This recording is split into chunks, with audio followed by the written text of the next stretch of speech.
Okay, that should give us audio.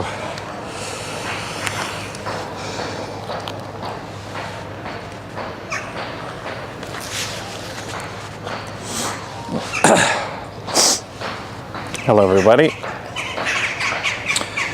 When you're doing a bicycle live stream, take the longest amount of time you think it could possibly take to get things set up, and then double that, and that's how long it will take to get things set up.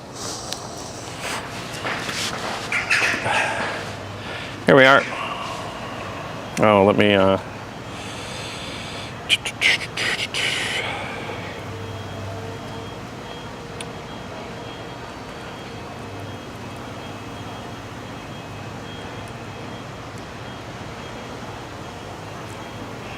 we have video. There you go. All right, just give me a second. I'm in the Franz Hallsberg right now.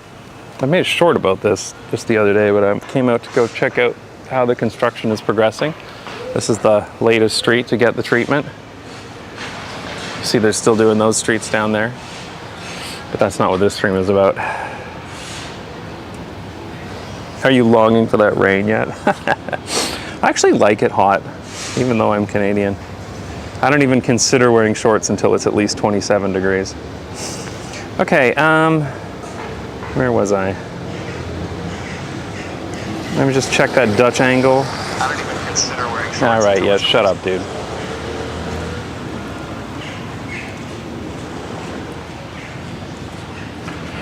Let me just check the Dutch angle. It's not so bad, actually. Up a little bit. All right, well. Where's your new truck? You know, I knew it would happen because it's the internet. But there was a non-trivial number of people who did not get that my truck video was a parody. And I'm like, God damn it, people. Really, how dumb do you need to be? Like, you shouldn't have to watch very far into it. I kind of think as soon as I said, I'm in the parking lot of my favorite Walmart, you should have known that it was a parody, but oh well.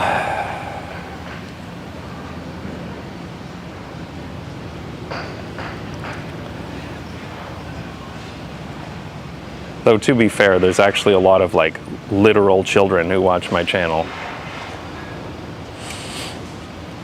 Like young teenagers and stuff.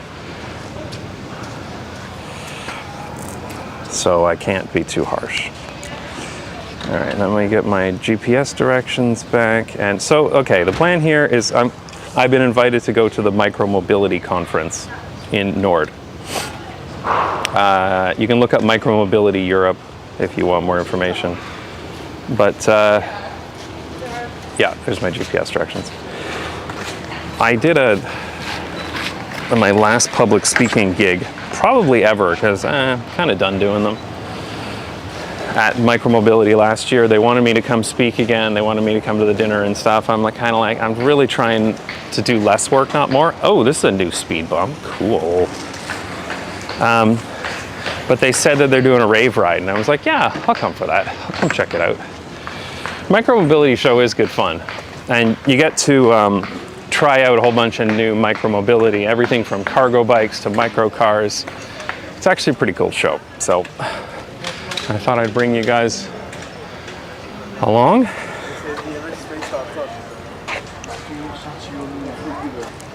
One more and you can break out the shorts, yeah, indeed.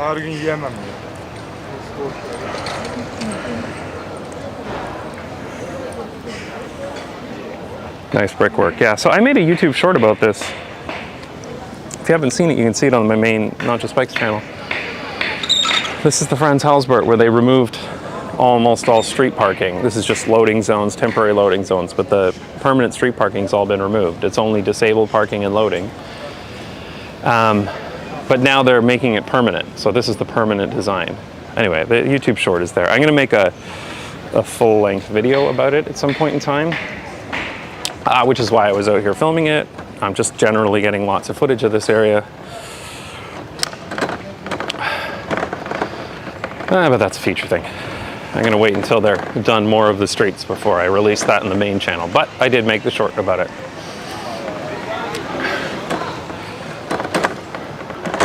Okay, so this ride's relatively straightforward.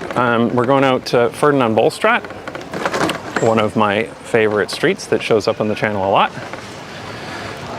because they blocked it off to cars ages ago.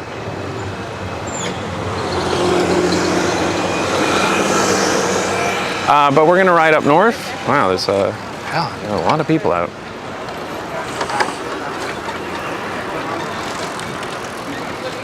What kind of bike you're rocking? I think if you do exclamation point bike in the chat, it'll tell you. I'm on the Gazelle today.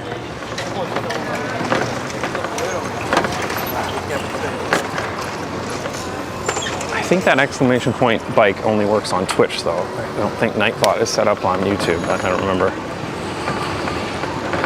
When's the next video expected?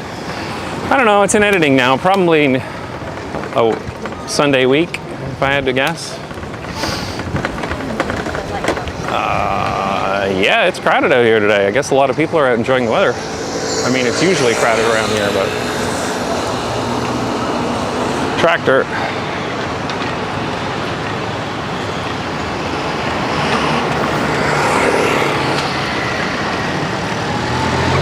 All right, so someone did trigger the exclamation point bike. It says, my main bike is a Gazelle Heavy Duty NL C5 HMB. Ja, maar je weet er wel aan. Maar ik vind het wel chill hoor, ook nog zetten. Ik vind het ook echt niet leuk. Alles met toeristen en zo. Nee, ik vind het wel koud. Behalve te wikkelen. Nee, ik vind het wel leuk hoor, om door de stad te fietsen. Je komt wel zeg maar echt door het mooie Amsterdam. Dus dat is wel gewoon leuk. Dat is wel goed. En als je ochtends hier, oh ja.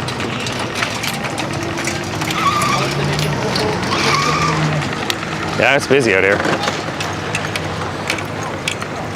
I mean, this is normal. This is actually a little less than what you'd find in rush hour, but it's only like what, like not even 3 o'clock yet. Schools aren't even out yet. They get out at 3.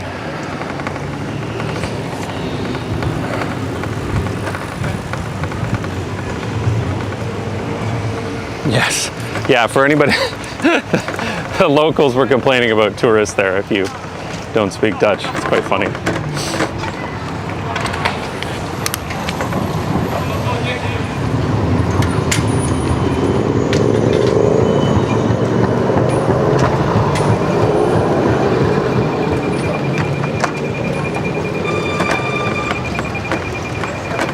You got some guys here on OV Fiets, and normally those are Dutch people because you need a Dutch bank account, but boy do they look American. So if I had to guess, I would say those are 2 Americans who figured out how to get OV Fietsen.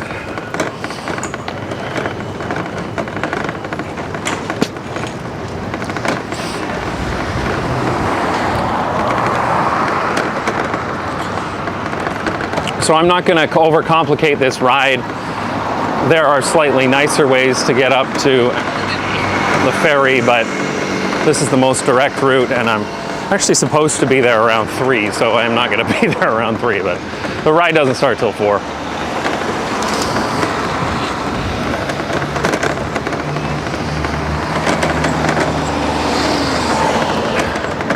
This is a path that the city is trying to make as like the primary cycling and walking path into the city. It goes from the Amsterdam Rij in the south, the convention center, on one street all the way up to the central station.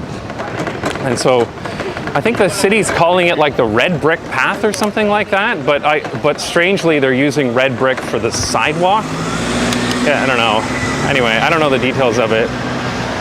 But eventually they're going to reduce traffic here, car traffic, and this will be like the preferred method into the city and out to the convention center.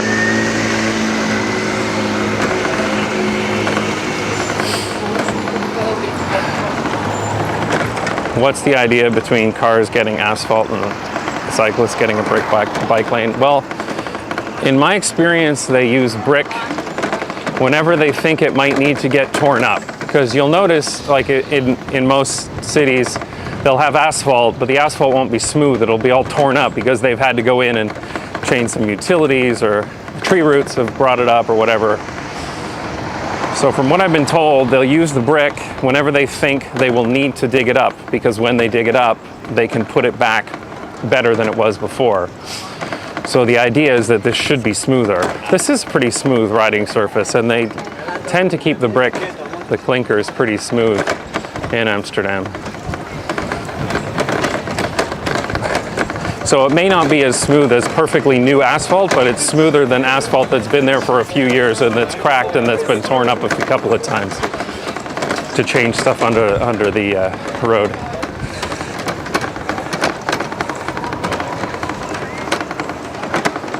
And yes, it is brick. It's actually laid brick, but they are pretty good about keeping it smooth. And again, like, it's amazing when they come in and they'll do some work, you know, whatever work cities do, they'll do some electrical work or some plumbing work, or maybe they'll put in, you know, fiber optic cables or something. They pick up all the stones, the bricks, and then when they put it back, it's better than it was before, which is nice. Damn, I don't come up here very often, so many tourists. But this is our turn. So I'm not looking at chat that much, because this is unusually busy here. Well, maybe not that unusual for this area. It is not asphalt with a texture, it is brick.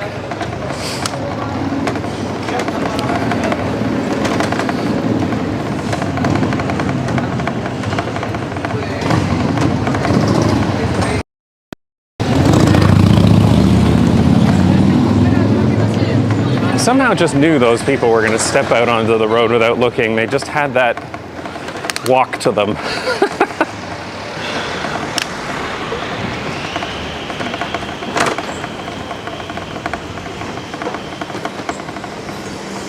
This is a nice bridge.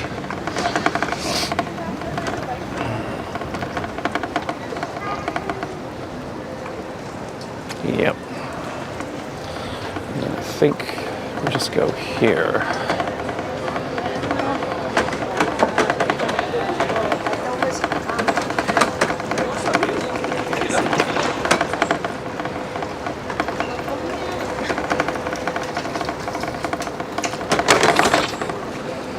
Man, everyone's still talking about bricks. Yes, bricks in the buildings, bricks on the street, bricks are everywhere.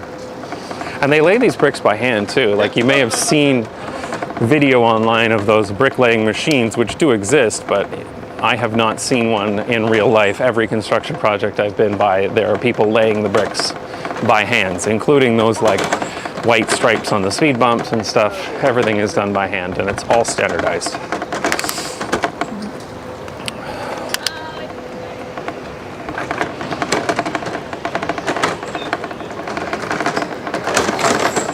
Whoa, you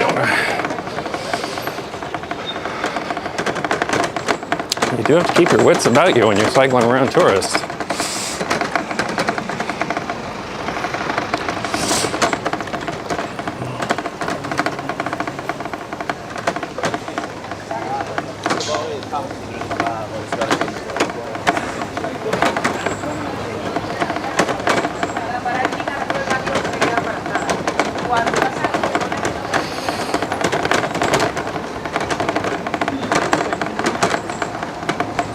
That rattling you hear is my tea, by the way. I have tea as usual, but also brought water because it's just that hot.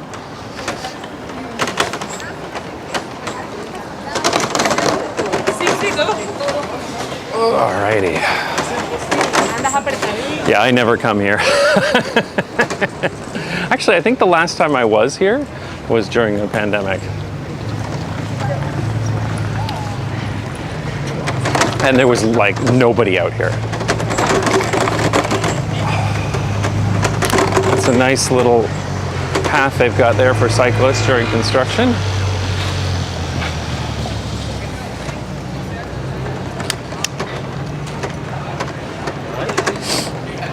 What flavor tea?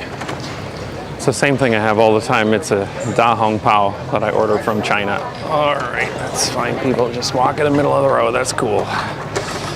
Actually, I can't fuss that much. I'm okay if they walk in the middle of the street.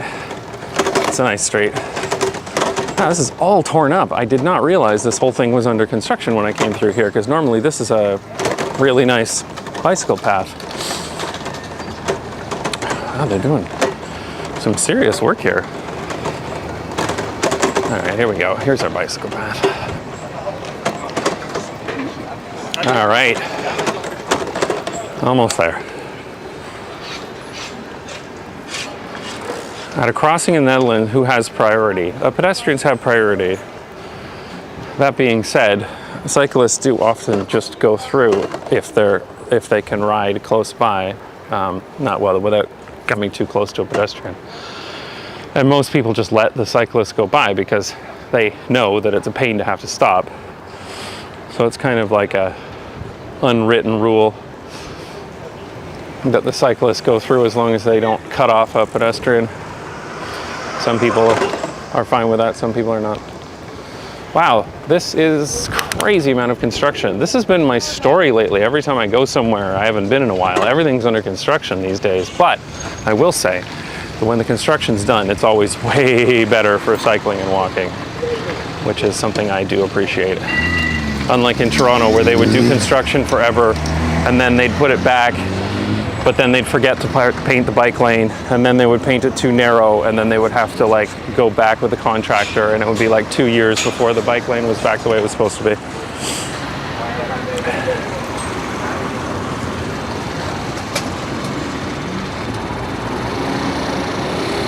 Kade herstellen verbetering van de fietsroute. Nice. So they're improving that bicycle path there, which I know they're making that like one of the major routes to and from this area in the city. But that area we were just on with all the construction, that is becoming like one of the primary bicycle routes. So I guess they're upgrading it, which makes sense. It is pretty crowded right now. So widening the bike path is appreciated. Just 1 more meter, bro. That's all we need. Wider bike path, 1 more meter, bro. Okay, so here, all the tourists are like, I don't know what I'm supposed to do. And they're just waiting for a gap in traffic.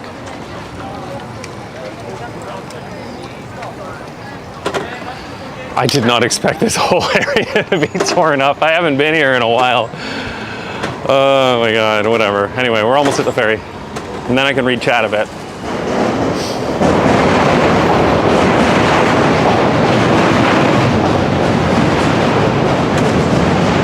That's loud. And there's the ferry. And it looks like it's just leaving. Looks like I just missed it. Is that right? Or is it just arriving?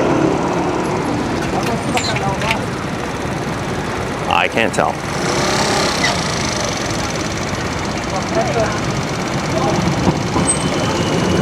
Yeah, I don't think this moped's supposed to be here. I don't actually think any of the mopeds are supposed to be here. From my understanding, they're not allowed on any of the fietspads within the ring, except on like very busy streets like Europa Boulevard. But I don't know. That yellow plate is definitely not allowed to be here. I just missed the ferry. It was a miss. Actually, it looks like there's no sign that says that Snorfietsen are not allowed, so they are allowed here. That's annoying. Goodbye, ferry. We'll have to get the next one, which is coming over here. I'm gonna have to wait minutes. Do you understand me, people? I'm gonna have to wait minutes.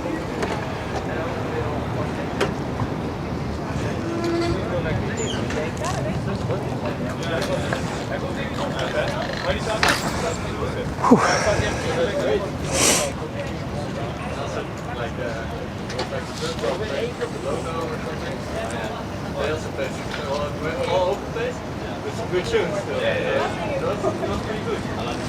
I'm reading chat, sorry.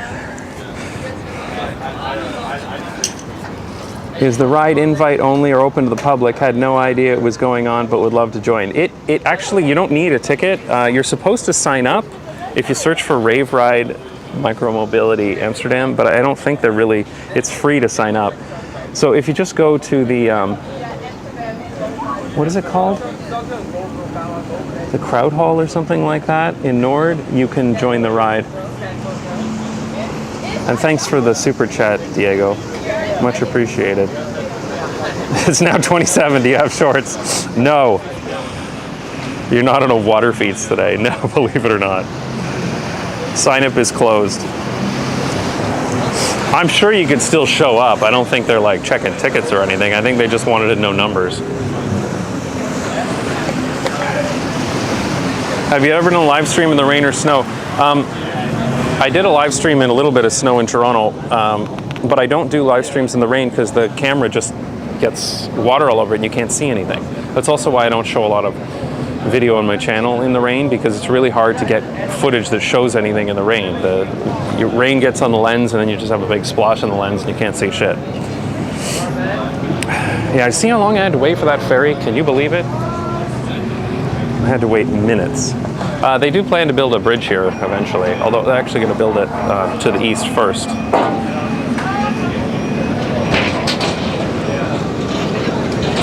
How is it so hot there? It's 15 degrees in the north of England. Well, I don't know, man. I'm not a meteorologist. Isn't there a trick to put dishwasher soap in the lens? Not really. I've tried it. I mean, it's okay, but it's not great. I know Bike Curious on Twitch, who's a great streamer. If you like bicycle live streams, you should watch him. He streams every Sunday. Bike Curious. He streams in San Francisco, and it does rain there sometimes. And he has this, like, he basically has like a Ziploc bag he puts around the camera. And it works, but it's not pretty. It's still, oh man, it smells like weed. It's still not great to watch a rain bicycle live stream, to be honest. Hello, Mr. NJB. Hello to you. Man, I cannot read the names on this at all. They are in like red, dark, that red, dark red on black.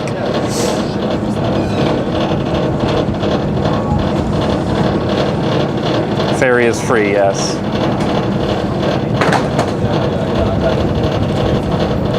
If you do come to the Rave ride, just say hi to me, but I won't be able to chat too much because I'll be looking at chat. I always think it's kind of inconsiderate to all the people who come to the live stream if I'm chatting with someone in real life the whole time. The Netherlands is the hottest country in Europe this weekend. Damn, it is hot. And it's supposed to be 30 degrees this weekend. Wouldn't light mode be easier to read out in sunlight? Possibly, I don't know. I use dark mode because this has an OLED screen and the battery life is way better. But let's see if we can turn on the light. Okay.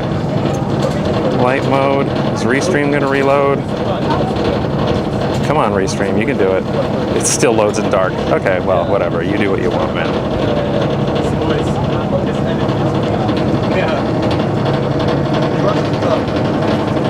Hey, Ellen. Is that Ellen from now on that's here on Twitch? I know she mentioned on her stream that she was watching my other stream, but I didn't notice that she was here last time. I have such a hard time reading chat when I'm cycling.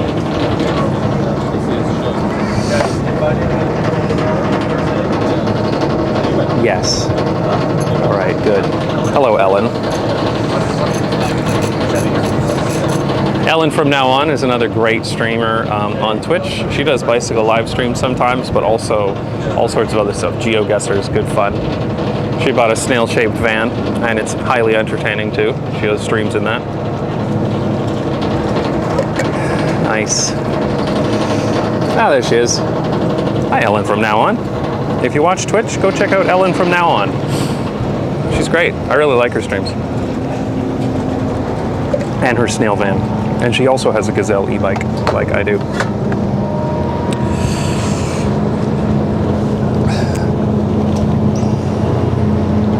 What's your favorite park in Amsterdam?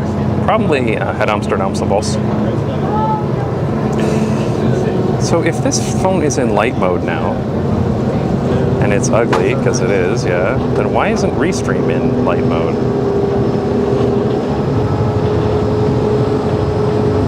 Azor is better. Well, I used to have an Azor.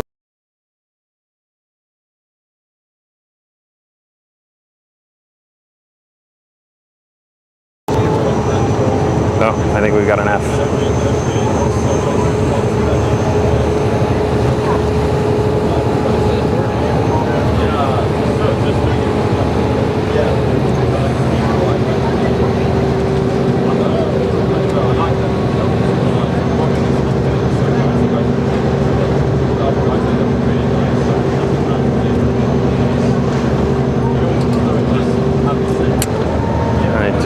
Know if I lost internet or not. I lost T-Mobile.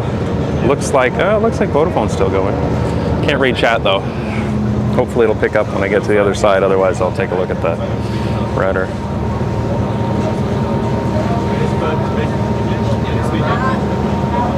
Yeah, everything's going through Vodafone right now. It's pulling 6 megabits a second.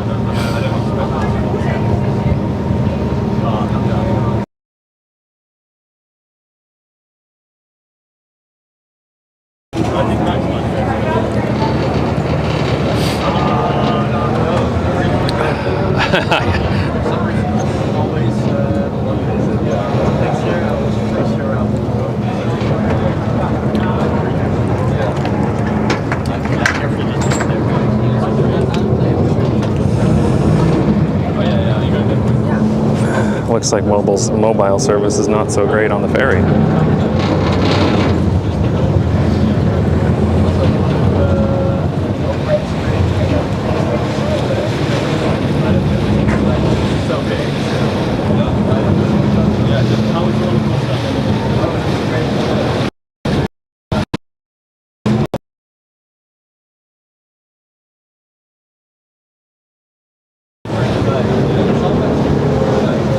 Barely hanging on. I don't know what you can see on the stream, but it's barely hanging on. Oh.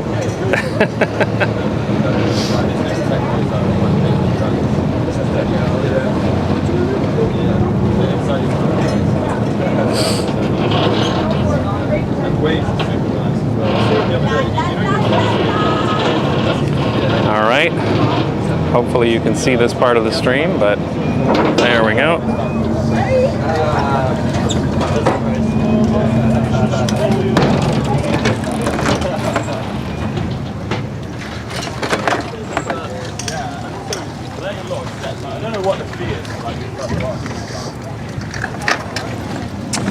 I'm just going to stay here until the stream recovers a bit. And I'm going to take a quick look at that T-Mobile connection. See what's going on.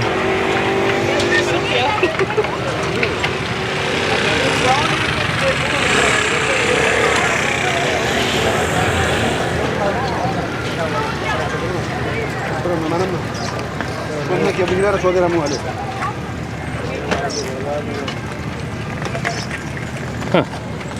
Interesting. My router just decided to give up on life. Let me try to get you a better view than that while I look at it. I wonder, actually, I do actually wonder if it overheated, because it's pretty hot out here. And this is in a black bag. But yeah, the router gave out completely. It's interesting.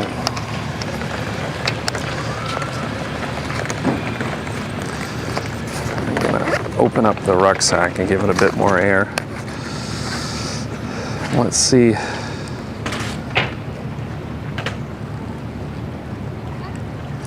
All right, router's booting again.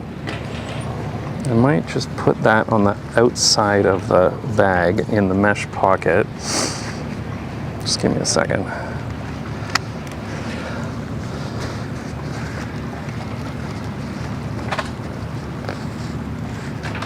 So I suspect it just doesn't like being in a hot backpack.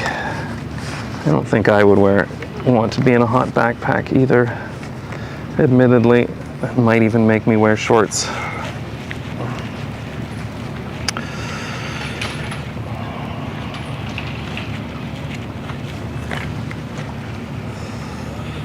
Okay, let's see if T-Mobile comes back.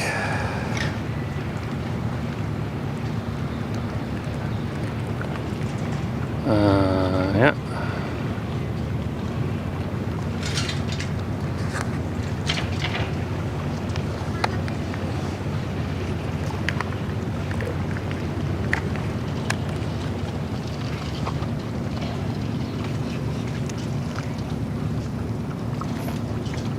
All right, here we go. I'm just gonna put that router in the mesh pocket on the outside of the backpack. Give it at least a little bit of a chance to survive this trip.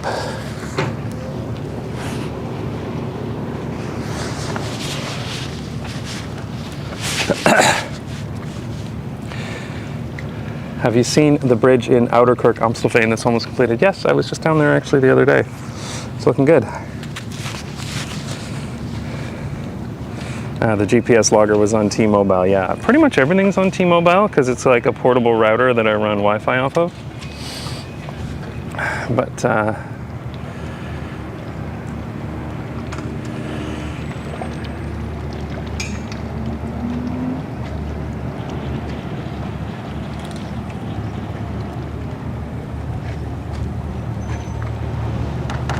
okay, and we're back.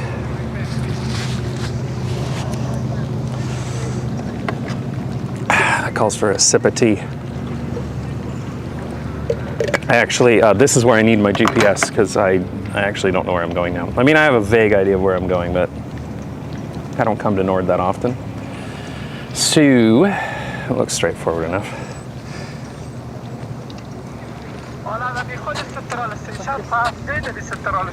Noem kishti is there? Ivan? Yeah? Yeah, Ivan, yeah.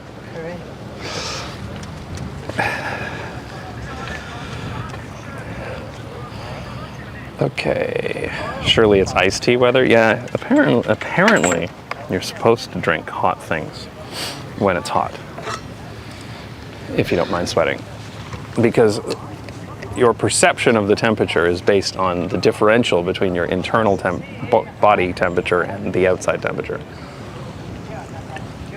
Apparently.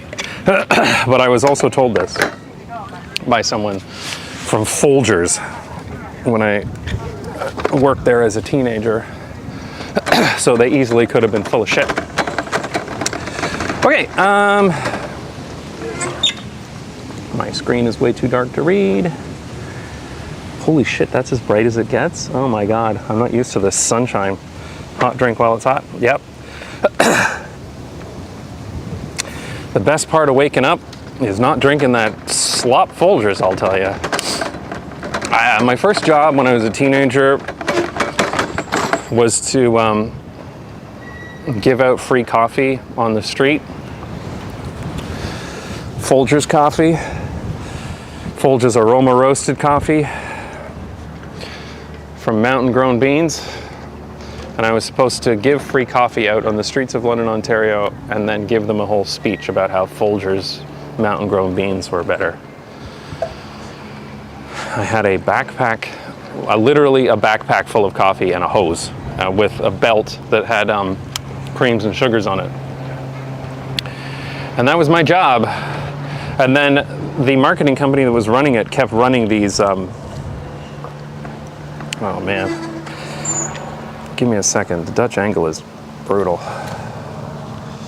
Actually, I've got a hell of a lag on YouTube as well. Give me a second to catch up. There we go. Anyway, yes, as I was saying. So the marketing company that was running that thing about giving out free coffee would challenge the different groups around Ontario to see who could give out the most coffee, right? And the group that was at Toronto Yonge at Eglinton won every single time.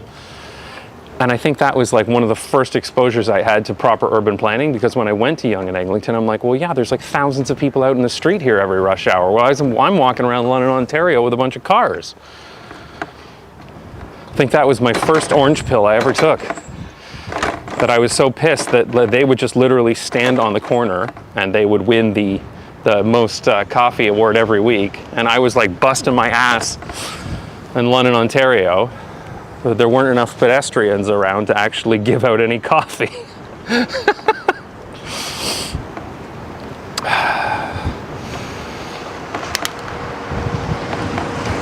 The moral of the story is you give out more free coffee in walkable neighborhoods.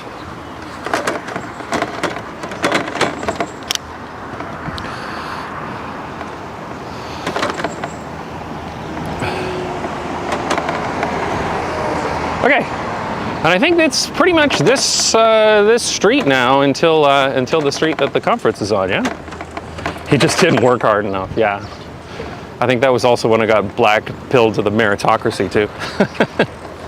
All this happened when I was a teenager. Turn right after Dirk. Yeah, that's what I thought. I took a look at the ride on Google Street View last night. It's a relatively straightforward ride, which is good.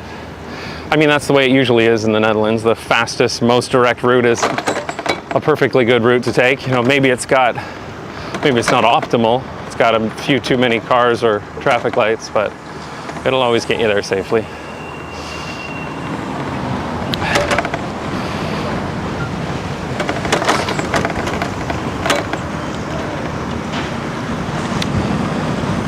Could somebody throw in the URL to the conference, Micromobility Europe? I think if you just search for Micromobility Europe Amsterdam, it should be the first hit.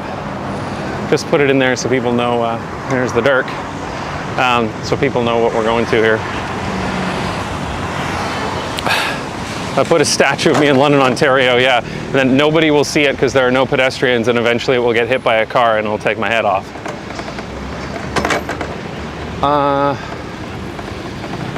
Okay, this is probably closed because of the conference, so I'm just gonna go through here.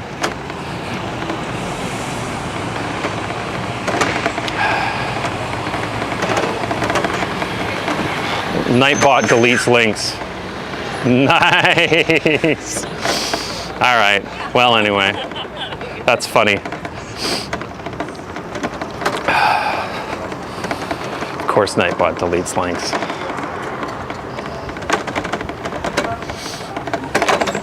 There we are. There's the big Micromobility logo, the yellow one.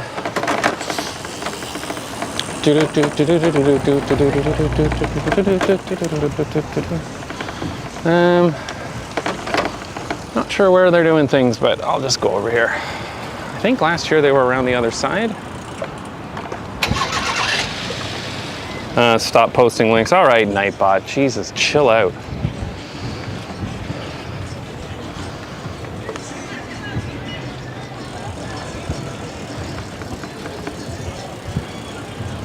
I probably should have got a badge too. I wonder.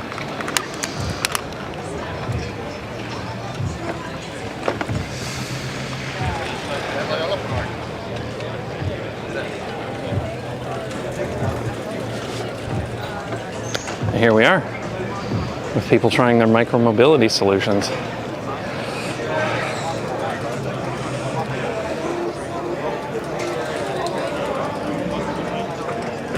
No Nightbot on YouTube. Yes, that's true. I think Nightbot is not running there. Let me see if I can post a link. Does it let me post a link? Surely Nightbot will not disobey its creator.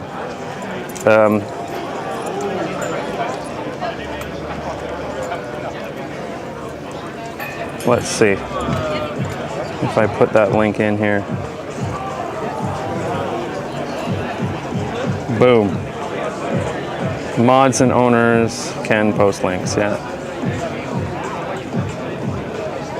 There you go. There's the link to Micromobility Europe.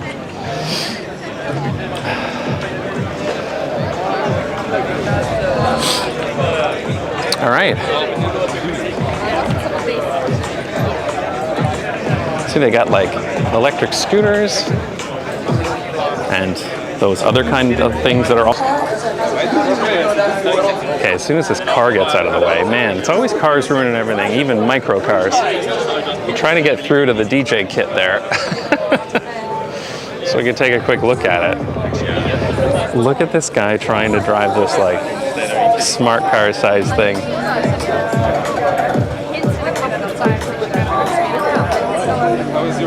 All right.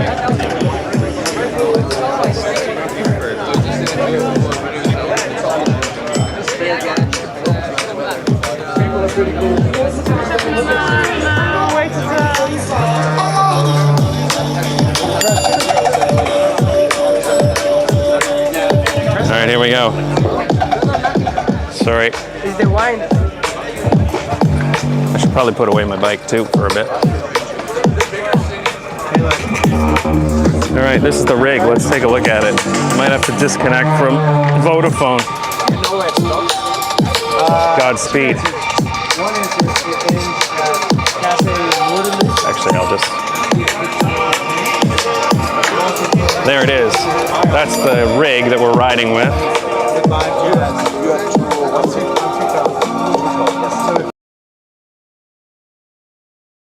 I'll get it anyway. Let this guy take his pictures. Suppose I should take a picture too.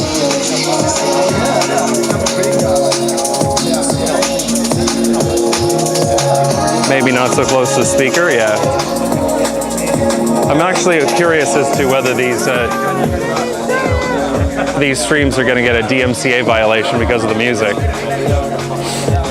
So it looks like he's got a couple of Pioneer CDJs and a Pioneer mixer. Oh, it's an all-in-one. Nice. I actually used to be a DJ in the 90s. I was a rave DJ, but I spun trance and hard house, not drum and bass. All right, cool. I'm gonna find a place to put the bike. Sorry. It's okay. And I'm gonna walk for a little bit. This is kind of awkward. Is Dom Whitting here? Yeah, he's here. He's gonna be riding it and spinning. Not sure where he is.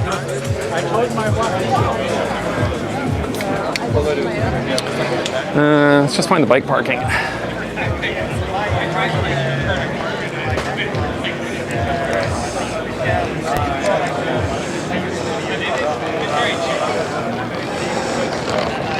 Bring Vodafone back.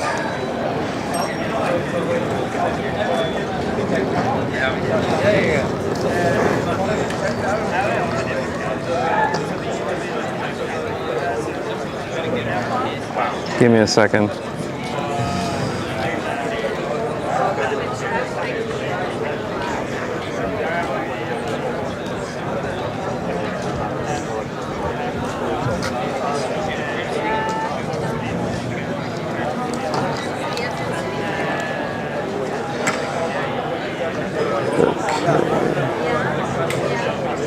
Back to USB tethering, cool.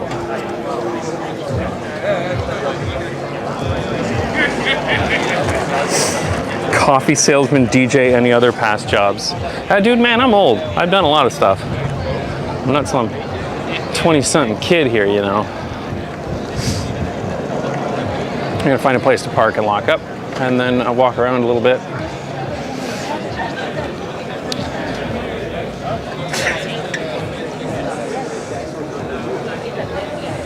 Not just bikes? Not just bikes, yeah. Hi.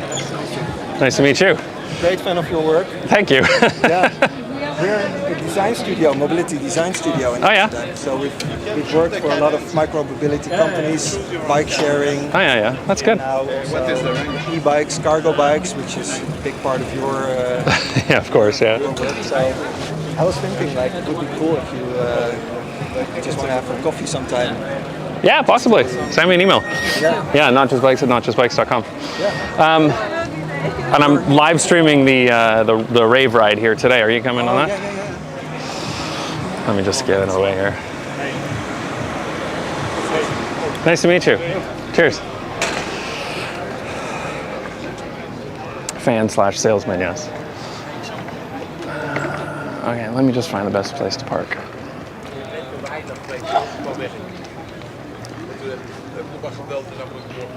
Ja, precies. Ja. Nee, dat klopt. They just got like metal construction racks set up as bike parking. It's kind of wacky. I guess it works. Possibly. I actually don't normally meet up with people for coffee because I get asked it. Before I shut off my emails and DMs and stuff like that, I used to get asked to meet up once COVID lifted. That was when the problem was. I used to get asked to meet up about 10 times a day. And I was like, oh my God, I cannot do this. People would be like, no, I'm just gonna meet you for a quick coffee or beer. I'm like, yeah, you and the other 10 people who have emailed me today.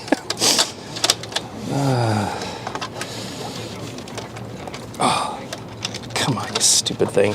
What is going on? Why am I not able to lock my bike? There it goes. This would be the time.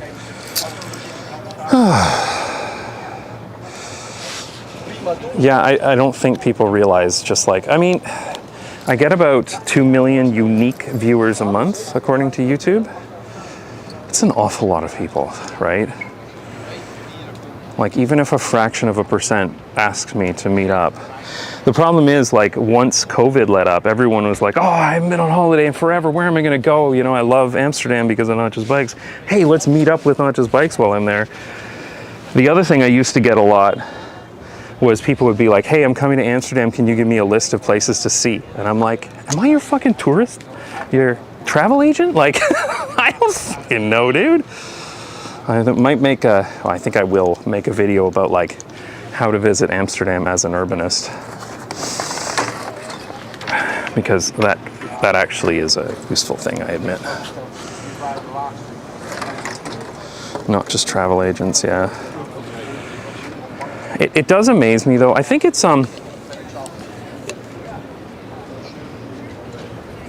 sorry, I needed a cup of tea. I think it's something to do with the parasocial relationship that people have with YouTubers, because they tend to think of them like more like a friend than like a celebrity or something, because you tend to find out a lot about a person in watching YouTube videos. And so then people kind of think of you more like a friend, and so they think, oh, I'm gonna go meet up with my friend. I mean, I don't think consciously, if you ask them, people would be like, oh yeah, of course I don't know that guy. But I think kind of subconsciously, people think that they know YouTubers. And I think that's also why people get so disappointed when a YouTuber does something, you know, some bad thing and they get canceled. I think that's why people are so disappointed, because it's not just like some random celebrity doing that, it's like their parasocial friend doing that. And they feel betrayed. Strange. Human psychology is strange. Yeah, literally stay out of the canal ring and be done with it.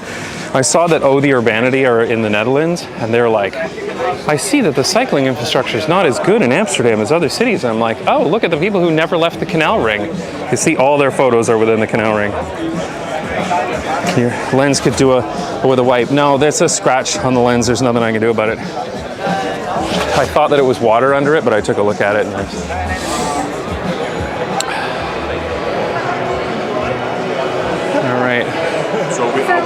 actually, let me see if I can get my press pass. So we don't have a bike.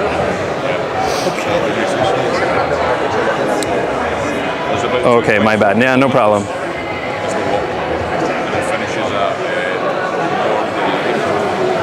DJnumber9.com. Oh my God, yes, that's true. If you go to DJnumber9.com, you can see my old DJ sets from when I was a DJ in the late 90s. Hi there, I'm registered as press. Registered as press? Yeah, can I get a badge here? You probably would need one. Okay. Are you coming in here? Yeah, I was going to come in and just walk around. If that's all right. What's your surname? Slaughter, S-L-A-U-G-H-T-E-R, like the English word. But if you have your bike, it's fine. It's going to start from over there. At another time, but full. Yeah, in half an hour. Is there someone that's got to recharge my phone in the US? Do you have a cable? Yeah. All right, good. They got my info here. This plugs. You can look around. Slaughter like the act. Yes, I sometimes say slaughter like killing animals. Thank you so much. Cheers. Feel free. Wait. Yeah, I think that one's a little wonky. Thank you. It's a form that you fill. It takes 5 minutes, and once you fill it, Yeah, if you read everything, it takes longer. But if you don't care, you just sign everything and you own your soul. Not going to test drive, they don't need it, right? I'm using my own bike. Yeah, then they don't need it. That's having some difficulties there, isn't it? Cheers. Thank you so much. Oh, you asked? No, of course, because All right, there's my press pass. I am officially allowed in here.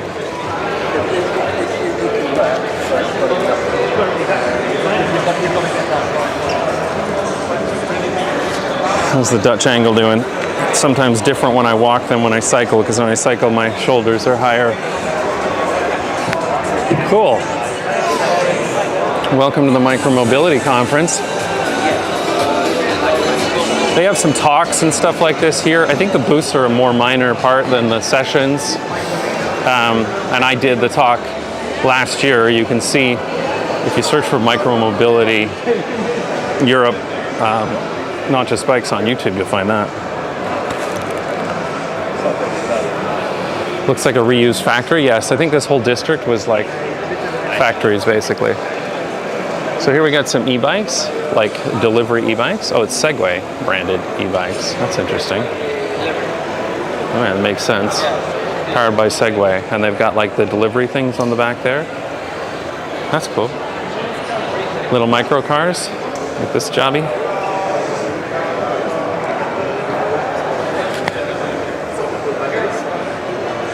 Don't see anyone popping copium pills. Yeah, believe it or not. It's really strange, isn't it? Like, copium is so much more common in North America than it is here. I don't know why. These little delivery vehicles are cool. The funny thing is, I come to a conference like this and I actually see all of these vehicles on the streets of Amsterdam on a regular basis. Like, I sometimes get people sending me an email or posting to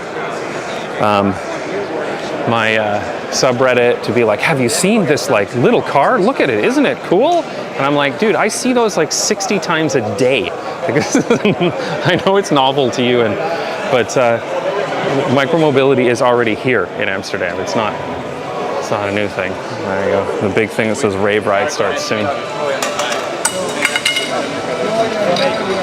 Oh, you know what though? I'm probably gonna have to take a piss before I go out, so I'm gonna have to use that privacy option in OBS. Rave ride starts soon. Head to the test track to get ready. Cool. It looks like they're basically wrapping up because this is the end of the conference. A rave ride is how it ends.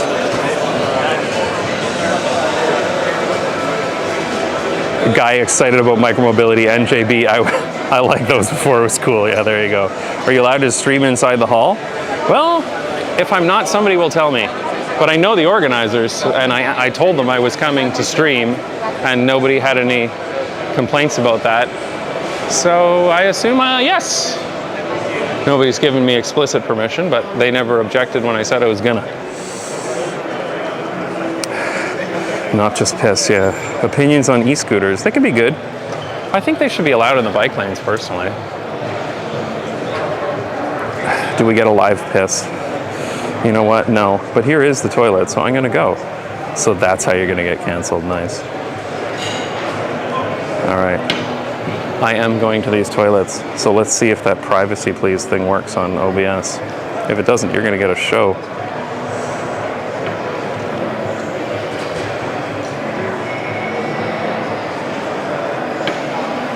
Lol.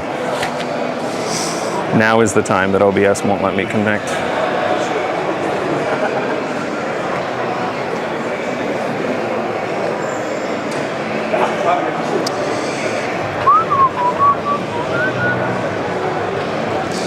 I do wonder about this music. I had a guy walk by me on stream the other day when I was at Amsterdam, and he was just like playing a boombox, and that like minute as he walked by got the whole stream demonetized.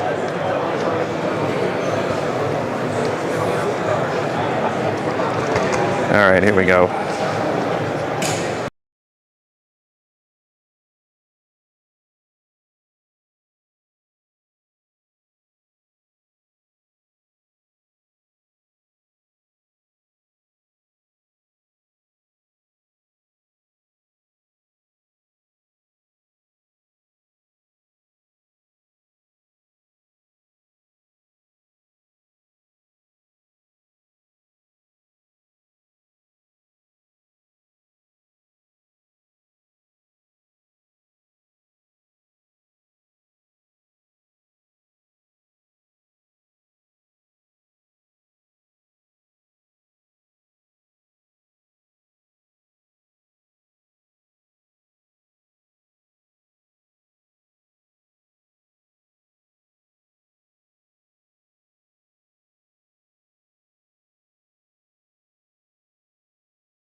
All right.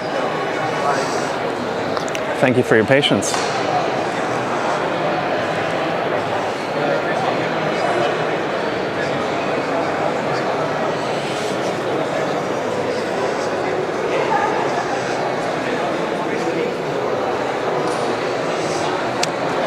Man, Restream really does like to get rid of the chat suddenly. We saw everything.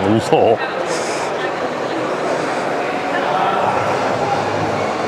Have you already met your daily complaining quota of complaining it's too hot? I'm actually enjoying the weather. I like it hot. As I was saying earlier, I don't even consider wearing shorts until it's at least 27 degrees outside. All right, so that's actually it for the micromobility inside. Like I said, it's mostly about the sessions, the conference sessions and the speaking and all that stuff. And it's for people who work in the industry, right? However, you can come out here on their little test track and ride stuff, so let's go check that out. You think public toilets should be included in living cities? Yes, and that's something that the Netherlands does not do well. It is easier to take a piss in Canada or the US when you're out and about than it is in the Netherlands. Well, it's 27 now. Yes, that's when I consider wearing shorts, not when I wear shorts. That's when we can have the discussion. All right, so they said the test track this is not the test track though, is it? Like surely the track must be bigger than this, because the last conference, I was at another micromobility conference, not this one, but another one a few months ago, and they had a big test track.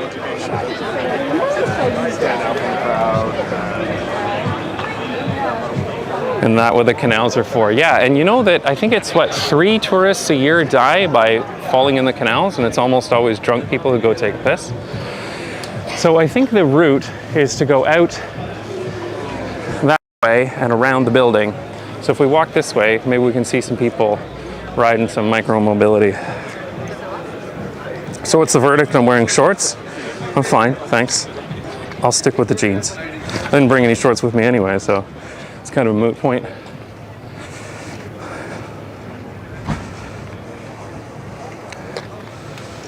Has anyone recognized you yet? Yeah, one guy did. Hi from Italy, hello. Drunk Brits, yep. Drunk everybody. The Dutch are actually taught, you know, in Dutch swimming lessons, the kids, in order to pass their A level, or certainly their B's and C's, they have to swim with their clothes on. So they jump into the water with their clothes on. And at a sea level, they wear rubber boots, a coat, long pants. There's nobody down here. Oh. I wonder, are people like, because I thought the ride came around here and then out that way. Or maybe not. Anyway, yeah, Dutch kids have to learn how to swim with clothes on. Here comes somebody around the track in one of these little guys.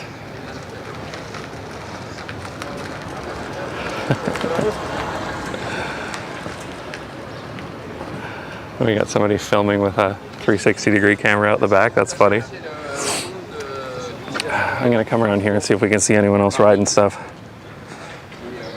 Saved me once, fell into a canal in my hometown, but I knew how to swim with clothes. Yeah, I mean, it's serious, right? Almost everybody here learns how to swim in clothes.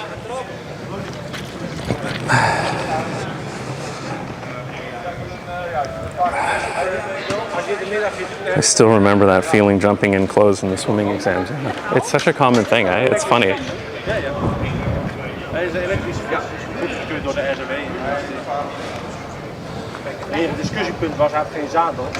This is like a treadmill? Waarom zijn dit geen trappers? Ja. That's funny. Je kan het er niet achterop hebben. Ja, klopt. That's funny. Ik heb zelf 4 dochters. Ik neem ze soms. Hier staat er één. Hier aan de zijkant staat er één. Er zitten 2 achterop. Ja, ja? Ja. Dat is mooi. Kan hij dat demonstreren? All right, I'm going to go back to the other area here. There's not a huge number of people coming around this track. They might be spacing them out quite a bit. Yeah, treadmill bike, that is weird.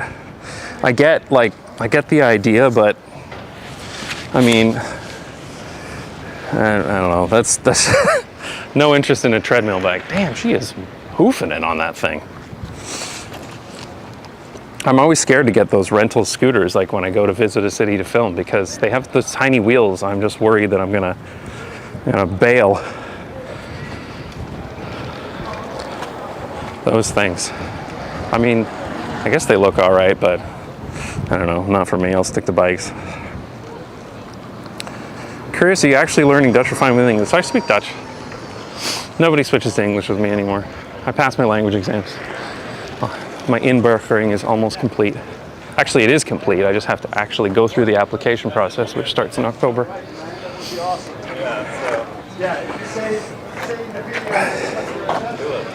Cool.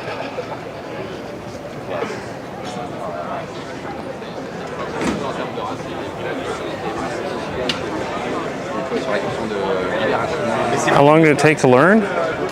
A couple of years. Dutch is not that difficult a language. The biggest difficulty is that most Dutch people will just prefer to speak English. So it's hard to practice. So I ended up getting a tutor who I met with twice a week. Just to talk about stuff.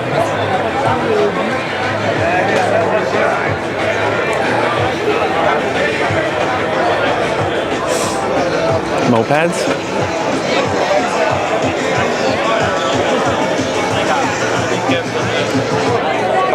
Nice. Look at all these Super 73 fat bikes. I hate these things because they're so easy to remove the speed limiter on that people ride them like 50 kilometers an hour through Amsterdam. They're actually becoming a problem. Watch your last stream when you spoke Dutch for getting the G's right. Yeah, they're getting better, eh? I mean, they're not perfect. I still have an accent, but it's definitely getting better.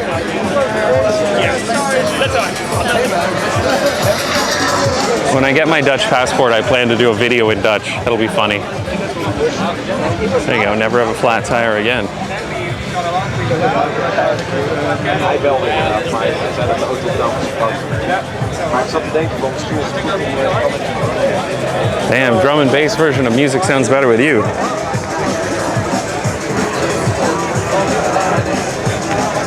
Do those guys from the Micromobility podcast come to this event? I don't know, and I have not met them.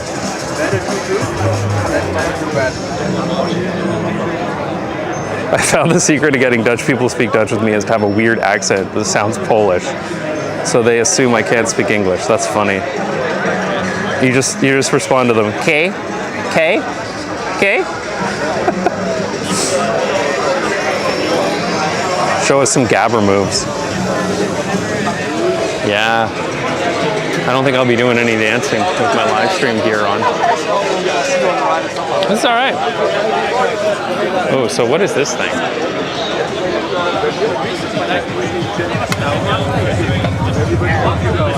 I've seen this car in pictures online. This is one of those wacky ones where the front of it opens instead of having normal doors. There's a whole bunch of these kind of cars coming out in Europe because Europe has a law around ATVs, like four-wheeler ATVs, and that's what these can be licensed as in Europe. These are effectively ATVs, right?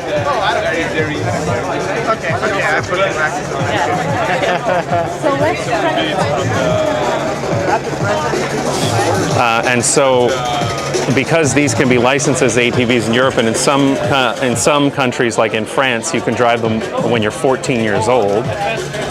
They're becoming quite popular, and so you're seeing all sorts of these kind of things. Like I was looking at the Citroen Opel Rocks, which is the Citroen. The Opel Rocks E, which is the version of the Citroen Ami.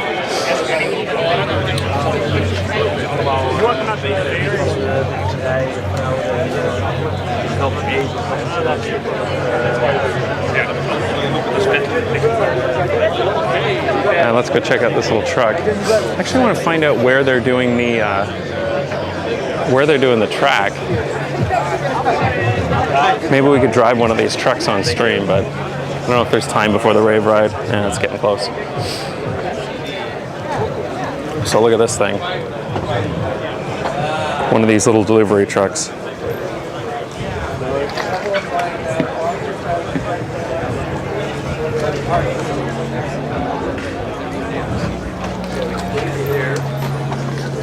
There you go.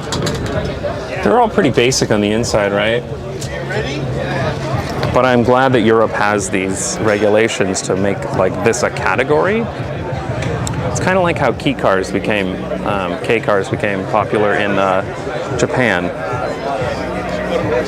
And I think what we're going to see is we're going to see more cities that will start to say like only this type of vehicle is allowed in this area, and that's when things will really start to take off.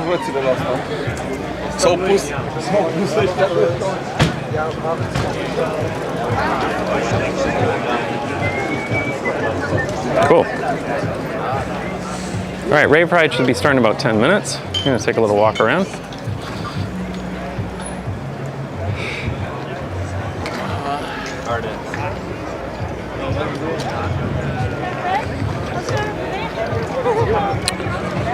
It's actually pretty hot out here. Might need to put my Not Just Bikes hat on. Then I'm really going to get people recognizing me.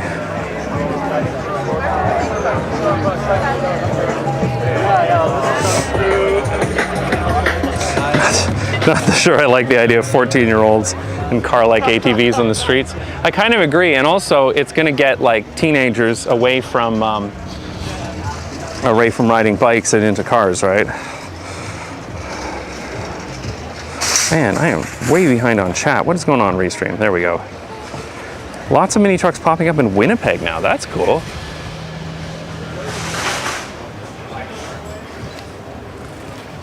Yeah. I think this is just a food market over here. Yeah, actually, the Micromobility conference is a little smaller than I thought it would be.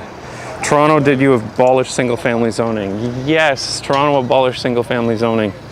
They can build up to, I think it's a fourplex by right, which is good. It's still not great, though, because there are still other stuff like minimum parking requirements, setbacks, a bunch of other things like that that are keeping people from building better urbanist spaces. So I'm not really sure how much of an impact it's going to have, but it's definitely like a step in the right direction.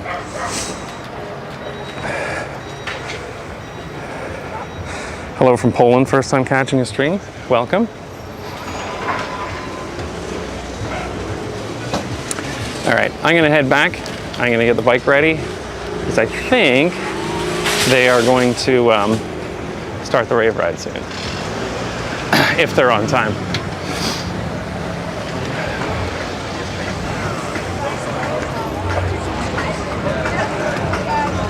Hello from Kashmir, cool. Kashmir.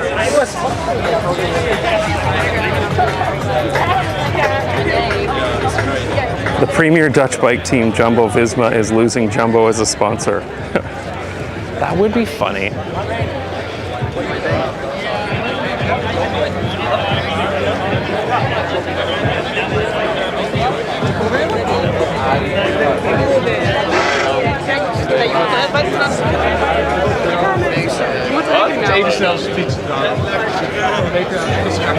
Here we've got more of these, like, these are like e-bikes for bike share type applications.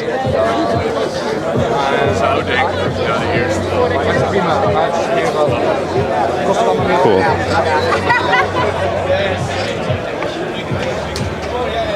All right, I'm gonna go get my bike. I was here. Oh, it was here? Yeah.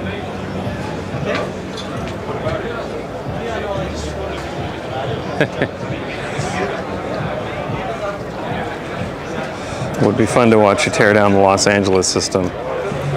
Yeah, I'm trying to make fewer videos about the US. There's already so many other urbanists online who are American. I'll leave the US topics to them. We've got a few channels, urbanist channels, up to 100,000 subscribers lately, like Arm Transit, City Nerd, About Here. If you're not already watching About Here, you should watch him. He just recently hit 100,000 subscribers. Now we got to get some of those guys to 1 million.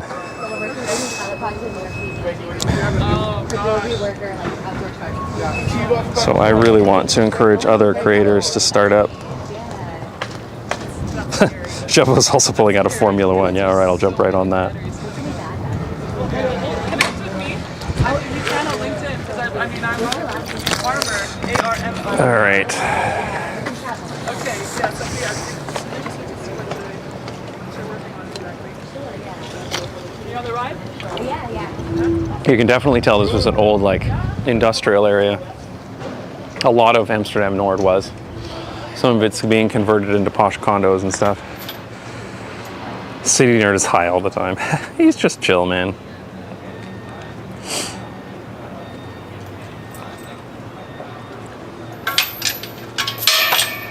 Yes, then they can make their own joke videos about SUVs. It's only my channel that could have made that video, right? Because it was too expensive for anyone else. But that is the freedom that having a lot of subscribers gets you. You can blow tons of money on a stupid shitpost video. That's what it's all about, right?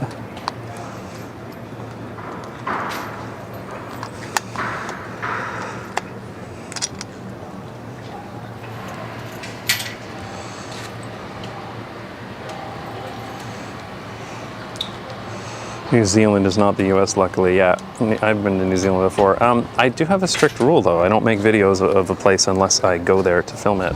I've been to New Zealand, but that was like 14 years ago, I think it was, 15. And so I would have to go there to make a video about it. That's just the rule I have for myself, because I don't want to become one of those channels that just summarizes what you see on Wikipedia. Did that video do as well as you expected? I assume you're talking about the 1 million subscribers video, and yes, it actually did way better than I expected it to. Way better.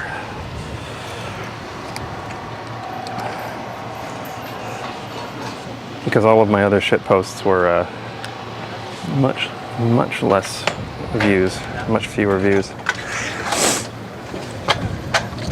That's a cool rule. Yeah, I mean, that's just what I want to do. Like, the thing that really tipped me off on that was Paris. Give me a second here to unlock and then I'll talk about it.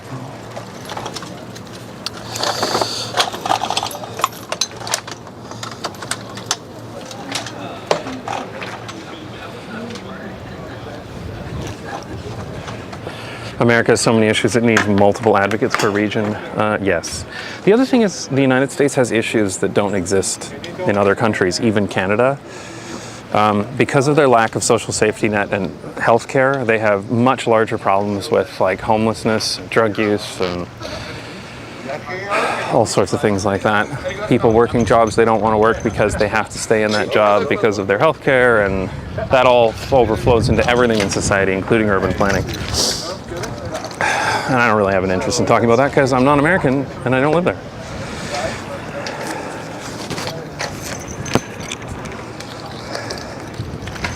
Anyway,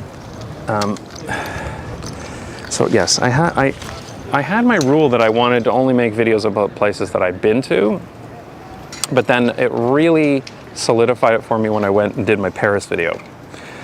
Because when's the bike rave? It should be in 1 minute, so I'm gonna head over there. Well, I'm gonna stay in the shade though, for now, until I see them moving. Yeah, so when I went to Paris, I looked at all this stuff online, like on Twitter, Brent Todarian's account, reading all this stuff on The Guardian about what's going on in Paris. And so I went in with certain expectations, and then when I got there and actually went around with Altis Play, who is a YouTuber there, a French YouTuber, he showed me everything. It was totally different than what I expected. Will you be chatting with others at Bike Rave? I think so. Don Whitting is DJing, yes. So the thing is, I went to Paris, and the video that I made was totally different than what I would have made if I had just done it based on what I had read, like in The Guardian and Twitter and stuff like that. Totally different video. And so I was like, shit, man, this is like not. I felt like those articles that I read were very kind of misleading, and all the videos I saw were basically all from the same one intersection. And I'm like, yeah, I totally would have made a different video if I hadn't gone there in person. And so I said, you know what, I don't want to do a video unless I go there in person. Because I have the budget to be able to go to places in person. Like, I went to Oslo, and that video actually didn't do very well, but I have 2 others coming out that I filmed at the same time that'll hopefully cover the cost of the trip. But I can afford to go to these places and actually see them and actually give like a real experience of what it is on the ground instead of just doing it based on what I read online. And I think that's the value that Not Just Bikes brings, so that's why I have that rule. Other people can make whatever videos they want, but that's my rule for myself. I have to go there in person, look at it myself, film it myself. The only time I don't do that is if there's something extremely specific I need in a place I've been to in the past and I pay a professional videographer. So for example, the walk in Houston, I wasn't going to fly back to Houston to get that. I knew what it was. I looked at it on Street View. I'd been there, so I paid somebody to go do it for me. What's the most welcome change in non-car infrastructure you've seen used since you moved to the Netherlands? I don't know, in general, Amsterdam is removing a lot of car volume everywhere. That's one thing that's like hard to like make a video about it, but just in general, car volumes are being reduced all over the place. Like there'll be one area here that's cut off through traffic and then another, and they're just slowly building them up to the point where car traffic is becoming very minor. I cannot believe that they're going to do a knip. They're going to cut through traffic for cars on the Vibhoutstraat, which is a huge road, but also they just cut off the top of Van Vouwstraat at Stadshouderskade. And I went by and checked that out and filmed it the other day. It's crazy how much through traffic they're cutting in Amsterdam. I would say, I'd like to say you and Alan have gotten to agree with you guys that I'm a rural man. Yeah, I mean, the thing is, I think rural people should agree with this too. Like rural living is something totally different, and that's fine. But in the Netherlands, you'll see city living and rural living with not a lot in between. Like there are places that people call suburbs, they call small towns, but at the end of the day, they're more urbanized than a lot of places in North America. You should bike here in Dubai. Maybe not, I kind of want to stay alive. I'm a big fan of that. All right. Okay, the Rave ride should be starting any minute. What I appreciate seeing your country is that they understand it's not just about cutting, but redesigning things to make sense. Yeah, it's true. Missed you in Charlotte last week. Yeah. I don't travel to the United States. That's another personal rule I have. I actually gave up traveling to the United States back in 2010. I generally don't like going there. I've had bad experiences there, so I won't be going to a Strong Towns conference unless they do one in Europe for some reason, or Canada. I'm not American, right? You gotta remember, guys, I'm not American. I don't live in the United States. I haven't lived there since 1999, and even then it was only for a year and a half. Like, I don't really like the United States, and I don't have any reason to go there, so I just don't go there. Okay, we should be starting any minute, right?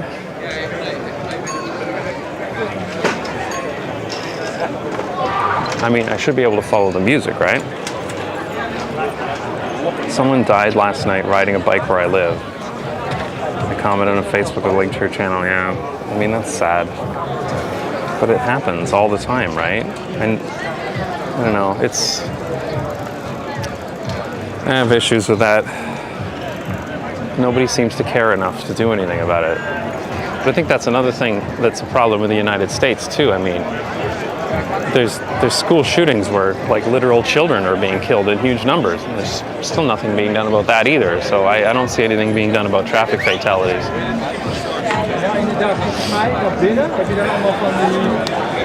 When will you be doing jet lag? You know, I was talking to Sam about doing jet lag last year. But there's so many people now that want to do jet lag that I think I'm probably going to leave it to the younger kids who are trying to grow their channel and get some exposure. But I said to Sam that I will gladly do a cameo in jet lag when next time he comes to Europe. So maybe like one of the events, one of the challenges or something, I'll be there. Maybe we can roll a Not Just Bikes cameo into it. That would be fun. What are your thoughts on Amtrak? I mean, I don't know. I don't really know much about Amtrak. I don't follow American stuff, guys. You gotta remember, I'm not American and I don't live there. Like, I don't know much about the United States, so try not to follow it. I leave that to other creators.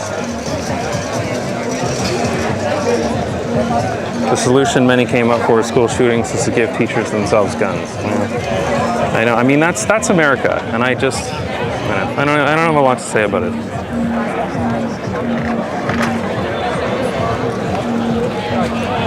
Jason, since you're an American, yes, exactly. I actually get kind of tired of the Americans contacting me all the time, and it's like, guys, like, I'm not American. I don't follow American issues. I don't really care about the United States. Like, do you care about what's happening in like Venezuela or Ecuador right now or Kazakhstan? Like, you don't, right? Because you don't live there and you're not Kazakhstanian. I mean, it's the same thing. I follow what's happening in Europe and a little bit of what's happening in Canada, and that's it. I can tell you were Canadian. You keep apologizing. Yeah, there you go.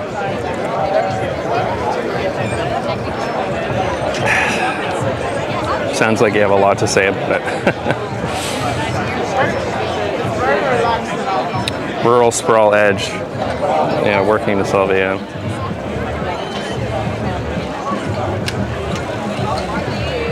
Yeah, the thing is with the United States is I've been everywhere. I used to have to work there a lot. I'd go there for work a lot. I've driven across the United States 7 times. I've seen the entire country. I've been everywhere. I don't really need to go there again. I don't. It's just not really of interest to me, to be honest.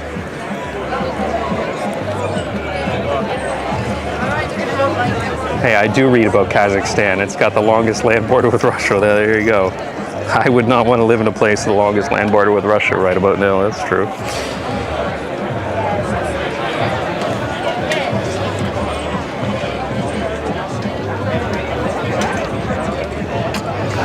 Hope they get this started soon. I'm gonna put on my Not Just Bikes hat. I ordered this tacky Not Just Bikes merch because when I was going to do my 1,000,000 subscribers video, the original plan was to pretend I bought a Lamborghini and I was still going to be Not Just Bikes, but then it became funnier when I was going to get a truck and be Just Cars, and I was going to call it Just Not Bikes or Just Trucks, but Just Cars was the only thing that would fit on a license plate, so that's what I went with. It was all down to that license plate. That is not an official Ontario license plate. I ordered it from a replica dealer. It was expensive though. It was made of metal. And then I left it on the truck and I drove off and I lost it. So it's someone in Aurora finds it at the side of the road, let me know. Watch Jason get hogged after people see that, yeah. Oh man, that keeps the sun off my face. That's much nicer. Wait, that was a real plate? No, yeah. So it was a replica plate. There was a, you know when you go to a restaurant, there's all those license plates up on the wall, and some of them are old, but some of them are like clearly replicas. That's what this was. It was a place that makes replica plates so you can decorate your restaurant or whatever. It's actually pretty freaking hot out here in the sun. I'm gonna see if I can find some shade. I'm too Canadian for this.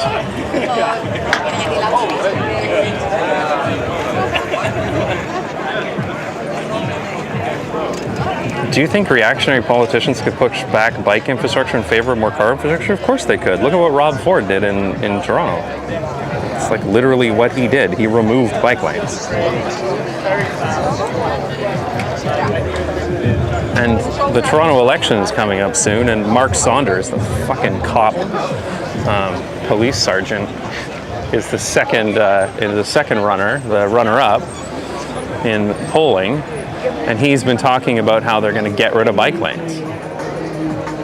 That's part of the campaign he's running. I mean, it worked for Rob Ford. I would do it too if I was a politician. It works in Toronto to say you're going to get rid of bike lanes. All right, let's get going. Here we go.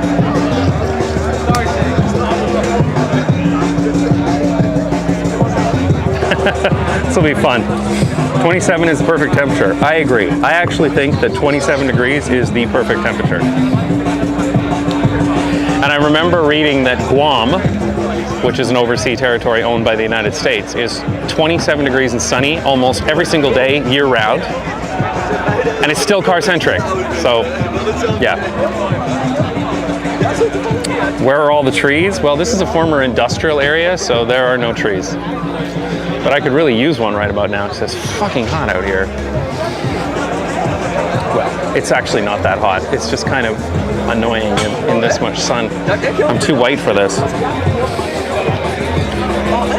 27 degrees is 300 Kelvin. That's correct.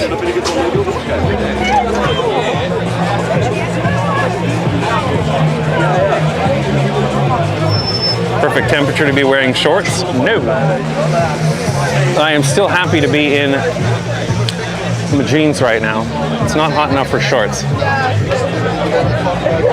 But it is too hot for my pale white skin. Have an opt-out from any pictures, yes? Oh yeah? It's a legal opt-out, so please don't put me in anything. Oh yeah, that's fine. Alright, got one of those nutters. The goose has a shirt that says no pictures. You're not allowed to put me in pictures. Like literally printed on a t-shirt, so whatever, we'll just get away from him. Have they just changed?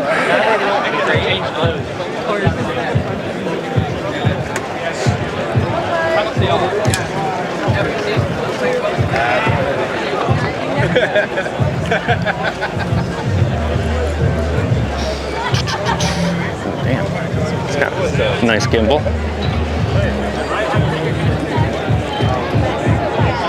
He is inline skating through.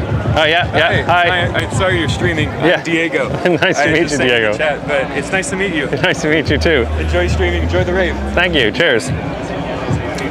That is the way to say hi to a streamer. Come by, introduce yourself, say hi, and then move on.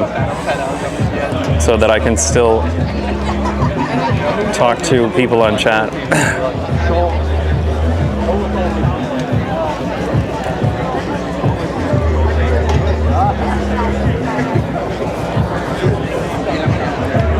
Gotta rotate and toast your skin in UV rays evenly. Yeah, no kidding, eh? Diego clap. Good job, Diego. Props to Diego. Yeah. Be a Diego. That's what I'm telling you. Like the people who stand around and like chat for a bit, I'm like, guys, I got like a couple hundred people on chat here. Not really fair to them. I'm gonna go stand in the shade again because I'm too fucking white for this. I assume we'll know when they leave because there'll be a mass exodus.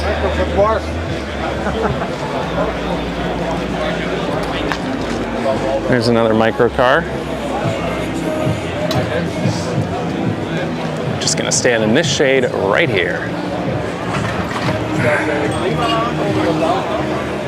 Yeah, Diego was a Chad.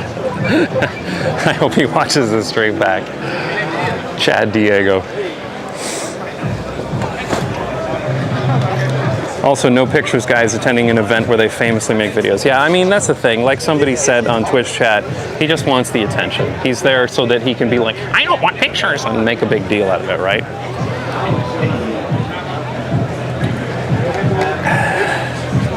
Who's DJing the ride? It's DJ, Dom, what is his name again? Dom Whitten? Oh man, I should really know that. He's the guy that always does these rave rides.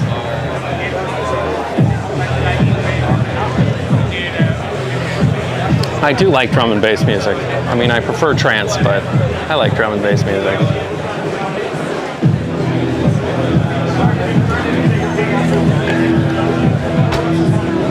Look at me, don't look at me, yeah.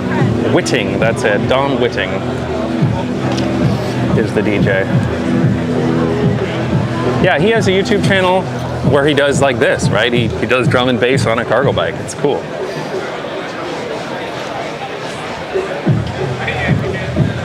I'm Californian. It's funny for me to watch Dutchies melt in the sun. Hey, I lived in California, and you like have air conditioning on 100% of the time. Sometimes have air conditioning on in the shops with the doors open. And then you leave and get into your air-conditioned cars and drive to your air-conditioned house. So don't talk to me, Californians. You guys live in perfect weather and sit in air conditioning 95% of the time.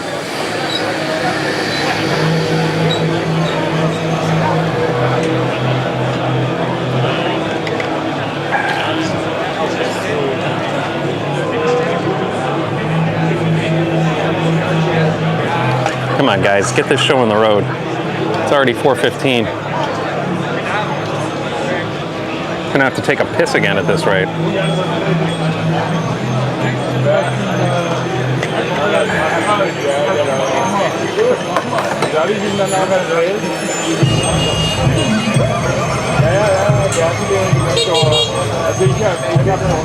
Oh my God, there's somebody doing that, running a bicycle thing. Oh shit. Oh my God.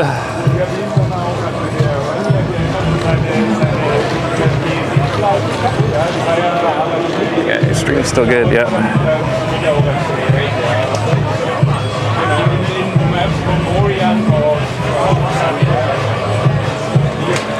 Amsterdam with perfect weather doesn't look right. Yeah, I know, right? They did say rain or shine on this rave ride.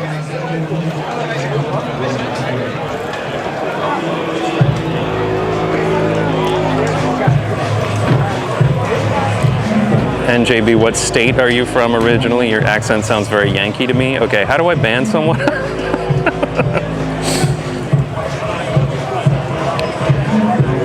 Americans laugh for Europeans for complaining it's hot when they air condition everything. I know, right? Like, there's hardly any air conditioning in Europe, so when it's hot, it's like actually hot. People get used to the heat. They deal with the heat.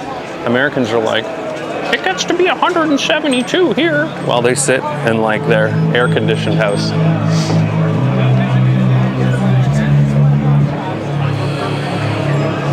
Are you coming through Harlem? No.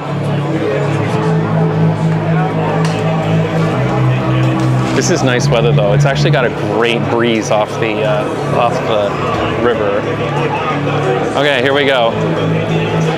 Look at all these people with cameras out. This dude here has got his gimbal, and that jackass shows up in a shirt that says, "Don't put me on camera." I'm like, go somewhere else, dude.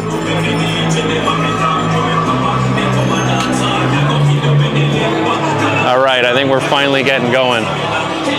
I'm not going to ride too close to the DJ because I think it will be too loud on stream. I think the microphone will pick up too much of it, but also I am slightly worried about the stream going offline because of DMCA.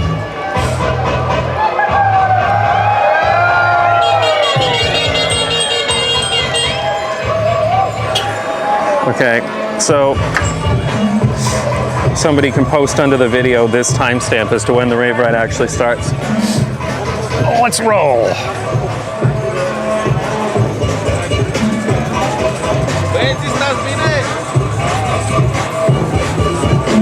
That is good fun.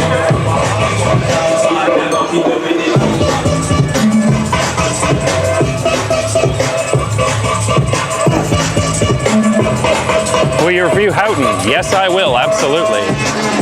I already got my route that I'm going to take. I got the script partly written. I just haven't had a chance to get out there. But I will make a video about Houghton. 1 hour 50? I've been streaming for that long? Holy shit. Nice. Confetti or something. Cool.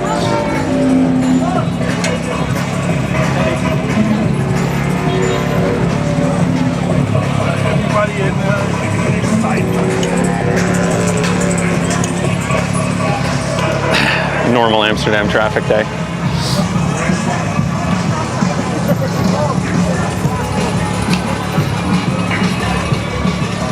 When are you filming about Driebergen's Ice? Oh, soon. I was actually out there yesterday.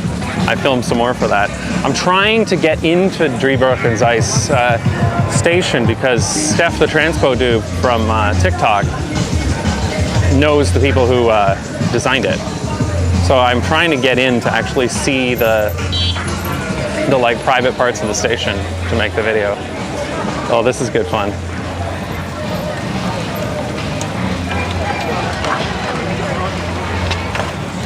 Here, you can see that cyclists behave like a fluid.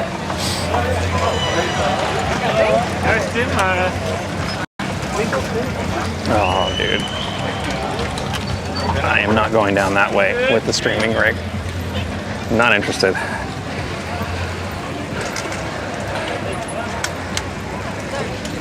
Man, actually, it gets pretty quiet pretty quickly, actually, when you get away from him. I can hardly hear the music at all. Back here in the cheap seats.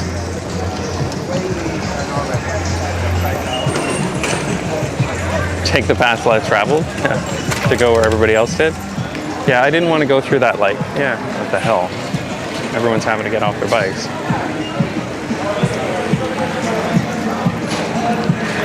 This is good fun.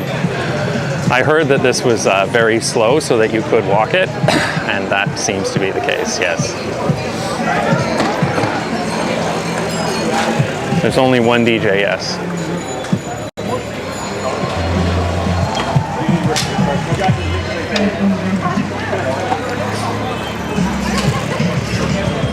OV feeds, yeah, lots of OV feeds. I think a lot of people came in by train and then picked up the OV feeds for the event. Run, Forrest, run!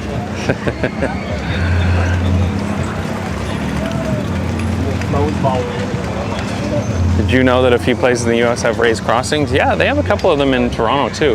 What's really weird about them is they're just kind of like randomly scattered. They'll be in like some random neighborhood in Etobicoke or something.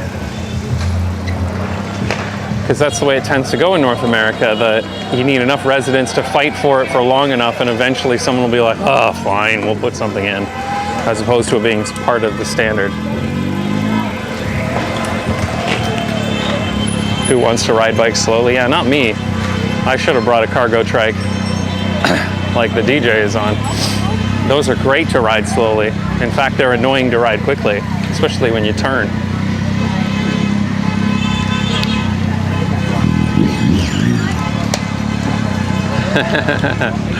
It was good fun.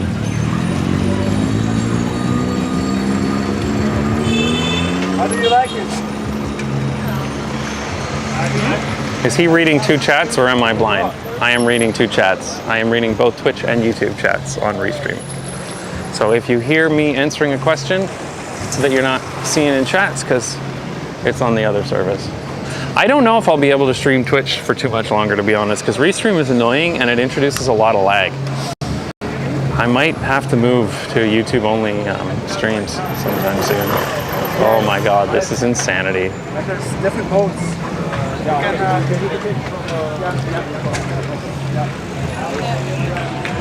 I think they're going to take the route down the residential streets. This is bonkers. Okay, I'm gonna have to not look at chat for a sec as I make sure I don't run into anybody while riding at 4 kilometers an hour. 5 now. I see why they said you could walk this.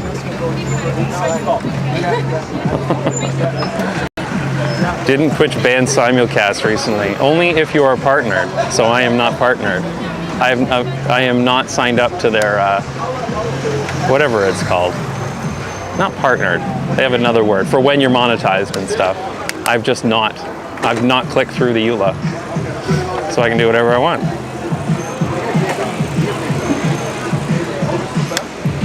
Sad I'm missing this, yeah. It's good fun. I like events like this. They make a live stream more interesting too. Most of my live streams I'm out like filming stuff, and so you have to watch me pause every few minutes to stand there for a minute in silence filming something. This is crazy. I don't think the camera is high enough for you to see how far this goes. Well, stand up there. No, they banned it for all users, but then they took it back, yeah. Anyway, look, if Twitch wants to kick me off Twitch, it's fine. I just won't produce content for Twitch. I don't care. I'm not making any money off of it anyway.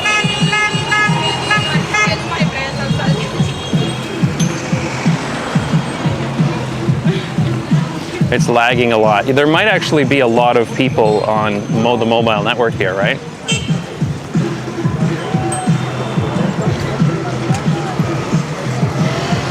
That's the way to do it. 360 camera on a huge stick at an electric skateboard. Nice.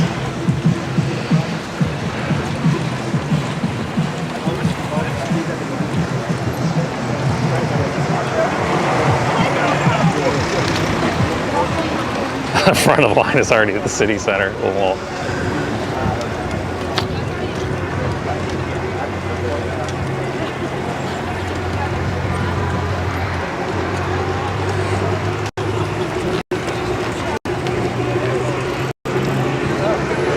Nice. I'm gonna see if I can get a little closer to the music, although that may be impossible in this traffic. Is this a one-way road? No. The other lane is, oh my God. The crowd is huge.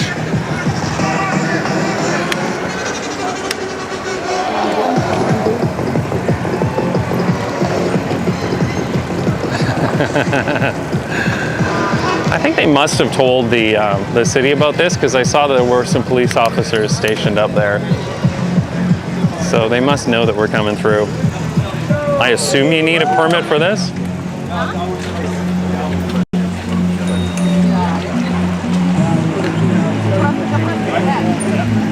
Those electric skateboards are illegal in the Netherlands. That's true. They really shouldn't be. Like, I mean, as long as there's have proper speed caps on them, I don't really have a problem with people riding things other than bikes. The issue is the speed they go, which is the same problem with those fat bikes where people ride them like 40, 50 kilometers an hour. My wife actually got hit by one today. Thankfully, not seriously, but like people go way too fast on them.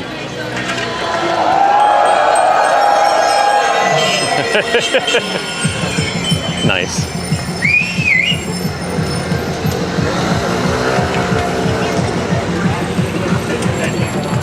So in the Netherlands, you need a permit for anything. Yeah, true. It's probably the right way to do it, though.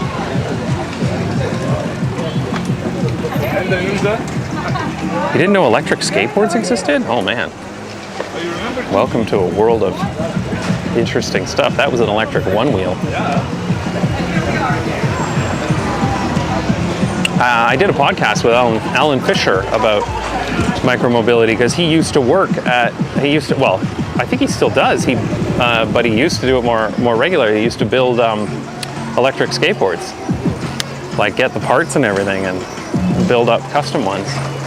Looked pretty cool.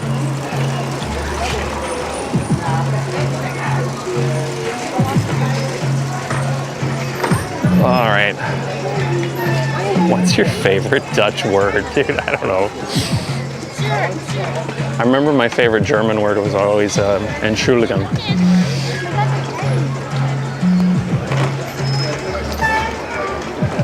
Oh man. This is a lot of people. I actually didn't expect it to be this many. Build the lanes. We got to do a podcast sometime. Yes, we do. I'm actually getting so many people interested in the podcast that I might have to release more than once a month, because I've currently got 2 queued up. One of them comes out today, actually, I think. I think it already went out on Nebula. I'll have to check. And then I've recorded another. I'm going to be doing a special one with Reese about the Toronto election. I got Do Not Eat coming on, Justin Rosniak. So yeah, I might have to start releasing the podcast more often. I just don't want to be in a situation where like I'm having trouble booking somebody for a deadline. I don't want to spend my time doing that stuff. As an avid listener of podcasts, yes please. Yeah. But one of the things with the podcast is I'm not going to have unique guests on all the time. I'm going to have repeat guests with different subjects, because again, like I don't want to get stuck in booking. That's what I was talking to Tom, the guy who runs Tom Scott's podcast, and like that's what takes all the time, is trying to book people and find a new guest every week, and I don't want to spend my time doing that.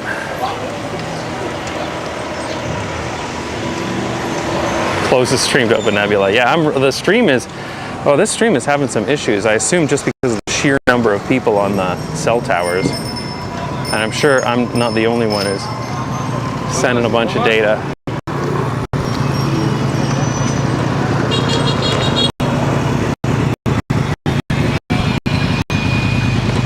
This is funny.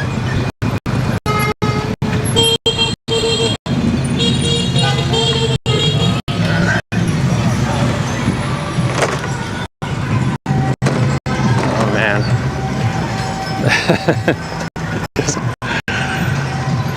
The feet pads are not wide enough for this. Yes, new podcast out on Nebula. Awesome. Oh yeah, new podcast out on Nebula. That should be the one with City Nerd, right?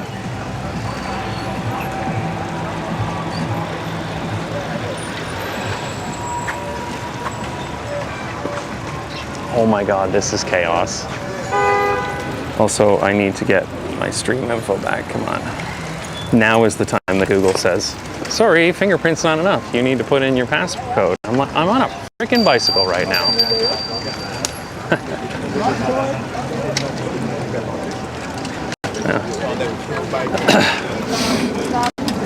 There's a Mr. No Fun Veal Runner right there, who's upset that his exercise has been interrupted.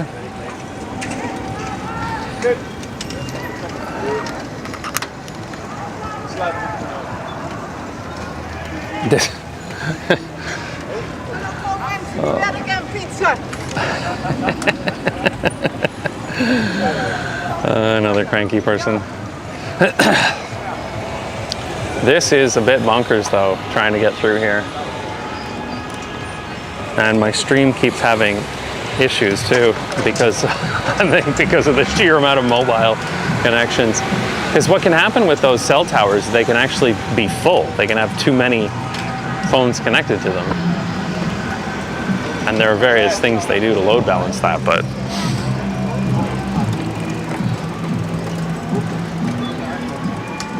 oh my God.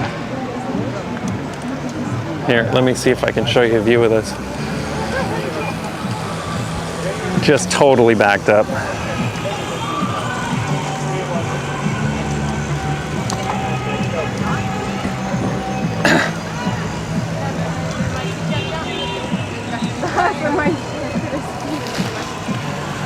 So there's been talk about putting a speed limit on the cycling paths in Amsterdam. The whole city's getting a 30 km/h speed limit across almost every single street. So then they're saying that the bike path should be 20 km/h. Because that is the average speed of normal cycling in Amsterdam, in my experience, 20 km/h. And that includes like seniors and kids and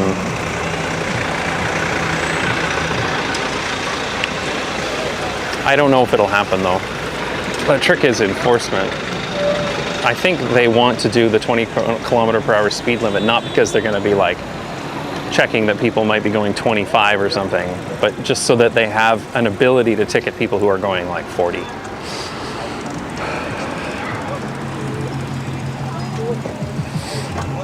There's a big empty lane to that. There's a big empty lane, I think, because everyone's being blocked off here. Oh my God, look, this is great. This is pure chaos.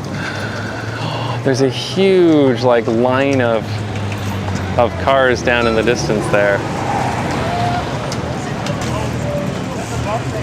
Okay, I am gonna wait for a green light here. I'd say 25 is better. I can hit 20 easily. Yeah, you can, but can like an 80-year-old? Because the thing is, the bike paths are not just for people who can go 25 km/h easily. They're for everyone. That's the point. And if people are discouraged from cycling because there are bikes flying by them too fast and they stop cycling, then that's a problem. So the thing is, with the 20 km/h speed limit, it's a speed limit for everyone, not just the fit people. All right, let's go.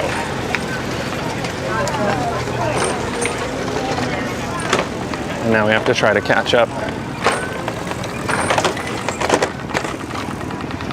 Oh man, and the Fiets pad is off limits too? What? It's under construction or something? What the hell? This is entertaining. All right. Uh-oh, now we got the micro cars out. I'm gonna see if I can catch up a bit. Just there goes that Microlino. Damn car. All right.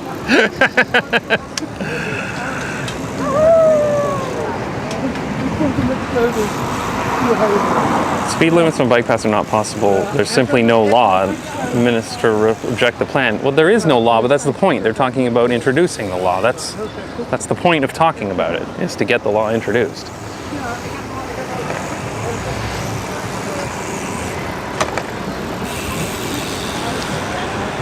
Damn cars in the bike lane. Well, actually, this is a bus lane.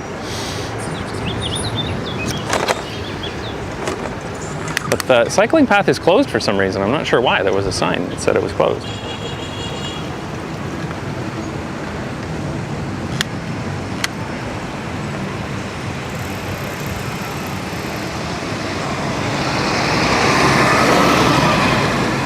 We're for sure not going to.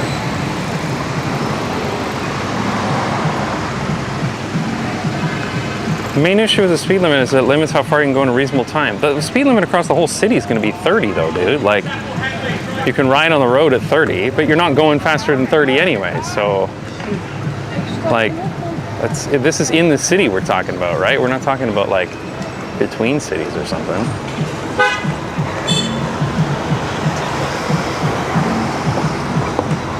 Oh my God. What is going on here? There's like a handicap of taxi. Taxi bus, yeah. This is, look at this. This is way bigger than I thought it would be. I think in the future they're going to need to close it off like a parade route. Yeah, hearing some music again. We're finally starting to get closer.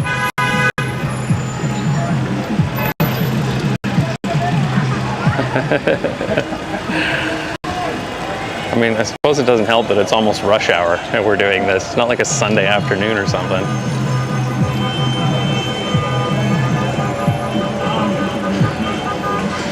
I hear people honking, but I think that's like friendly honking. Hey guys. Having beers in the back of a micro van. Okay, I don't know what's going on here. I'm just gonna get through here. Okay, those are angry honks. The friendly honks are over. Now it's angry honks.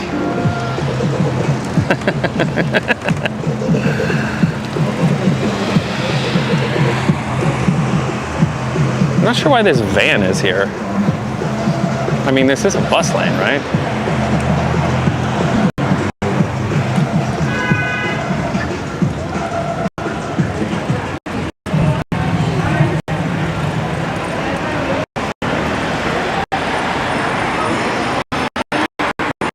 I live right by a busy feeds pad, and during rush hour I literally can't cross because of speedy e-bikes. Yeah, they're a problem, right? The problem is with the Snorfietsen, they banned the Snorfietsen, and everybody who had a Snorfietsen sold it and got a fat bike that they could remove the speed limiter from. The issue is less about the Snorfietsen and more about the fact that people should not be able to remove the speed limiters if they're going to ride in the bike paths. Like, those speed limiters were there 25 kilometers an hour and people just removed them and rode like 45.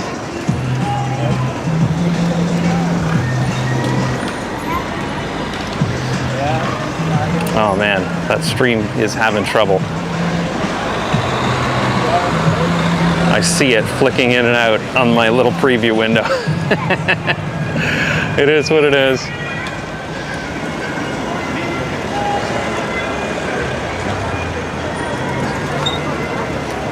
Oh, the lag, yeah.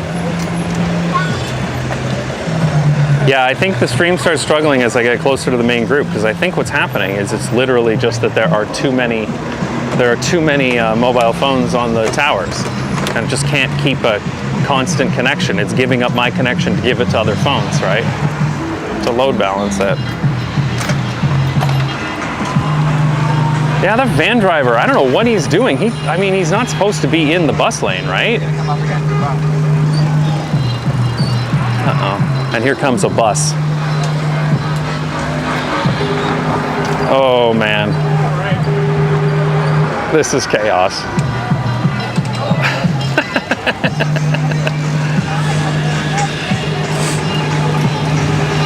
Yeah, emergency vehicles I'm not too worried about. People get out of the way pretty fast. And bicycles can clear out fast if they need to.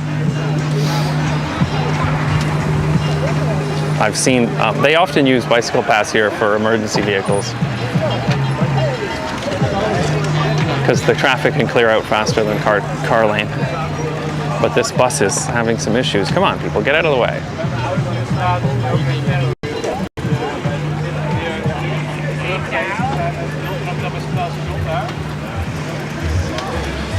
Oh yeah, you were an electrical engineer, yes. The cell phone stuff has moved on quite a lot since I went to school, but I did like stuff in school about cell towers and how they manage between different phones and all that kind of stuff. What, this dude's like holding back the bus?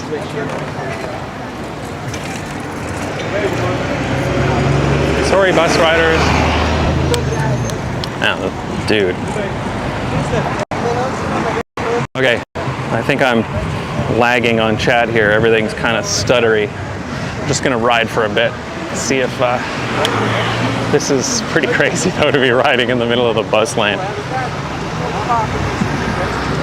The first time I see a bicycle traffic jam, well, this is like a lot of people cycling, but there are bicycle traffic jams in this city every single day at rush hour.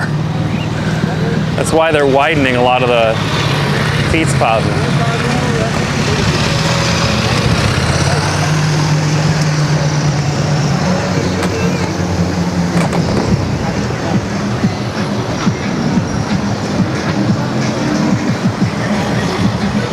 I'm hearing the music again. Where is the DJ?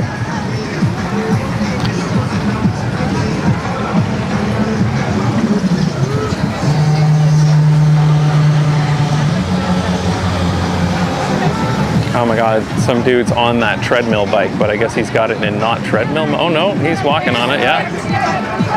And the dude up ahead is on the treadmill bike. That's so funny.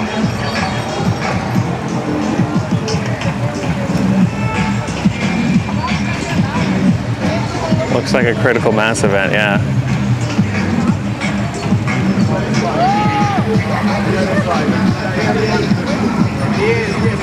Widening the fietspaden will induce traffic, same as it does for widening car lanes. It'll make more people ride bikes. The difference is we want that. In Amsterdam.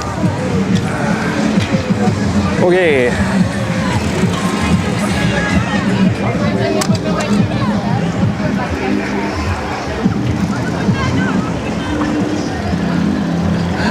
I actually thought that I would hear the music more on this ride, but I can't even get close. There's no way. And the problem is, as I get closer, the density gets higher and I'm not comfortable riding the streaming bike in the middle of a crowd. I'm gonna end up hitting somebody. The treadmill bike is literally Flintstones technology. Lol, I like that. People who think 20 isn't enough for a bike pass are people from like, yeah, places where people are aggressive cycling and vehicular cycling. The thing is, like, the normal speed on an Amsterdam bike path is 20. Like, if you look at it, I have a speedometer. If you're riding on a normal day, it's 20. That's what like the 8-year-olds are riding. That's what the 80-year-olds are riding. The 16-year-olds are riding faster, but like 20 is a normal speed for a mature cycling culture.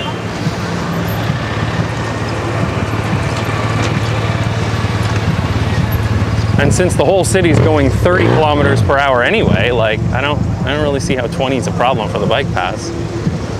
If it gives them a way to ticket those people who are driving 40. And I'm gonna go and stick to the road.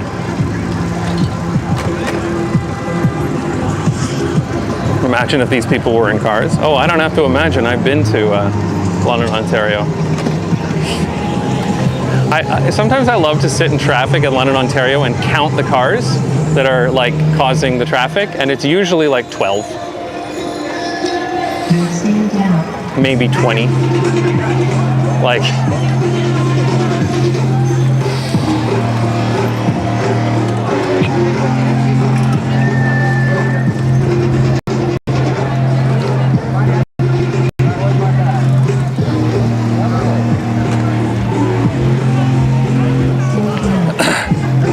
honestly, I would argue that 15 kilometers an hour on average.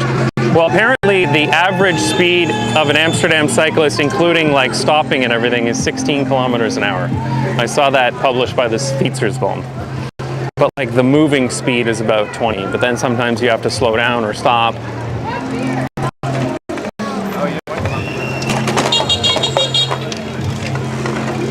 Get a little bit closer here, maybe some chance of hearing the music. Works well for two because it's like Jimmy has to be the clutch. Oh, I can kind of hear some music now.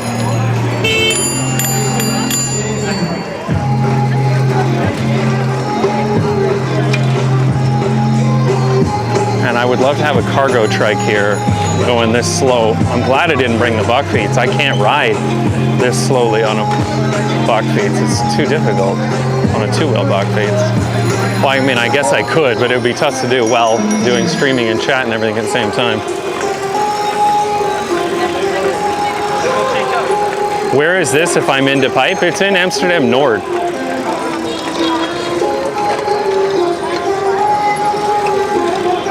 You would need to take the metro up to Noorder Park and then, I guess, cycle from there.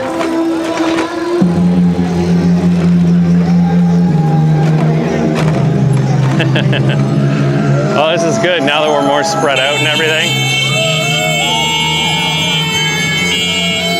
Holy shit, that's loud. And that is not a car horn. Somebody's got that on their bicycle. Oh, there is one guy in a car. Sorry, dude. You're not getting through here. There's no way.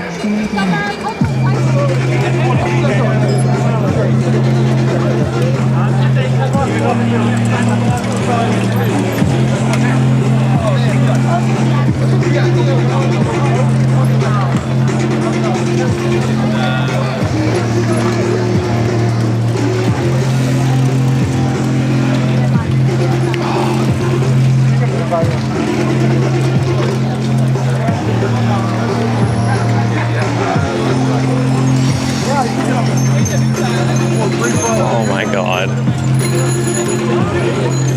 Yeah, talk about wrong place at the wrong time. Yeah, there's a couple of people in cars here. We're down at NDSM Wharf. Oh yeah, so if you're coming here, go to Central and then take the ferry to NDSM.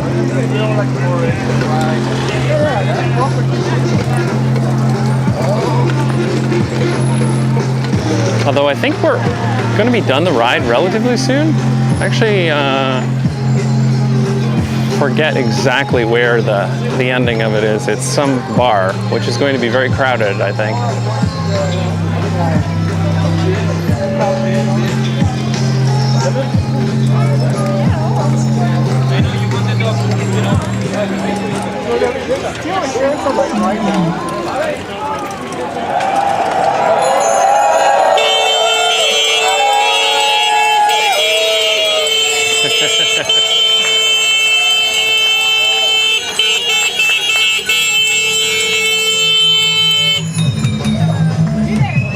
Oh man, that's the horn on those fat bikes. If there wasn't more reason to hate them already.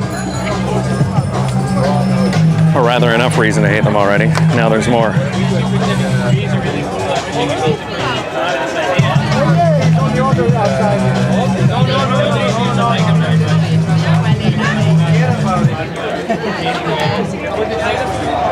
Is that tire bike legal? It is legal as long as it's limited to 25 kilometers an hour. They're becoming quite common since they banned Snorfietsen from the Fietspaden. I think they're trying to say something up here. I don't know. Can't hear shit. I'm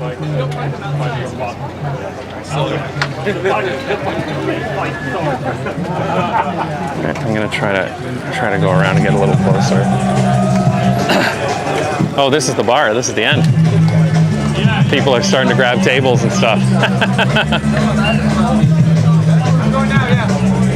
Yeah, there is no way that I'm gonna stick around here for too long.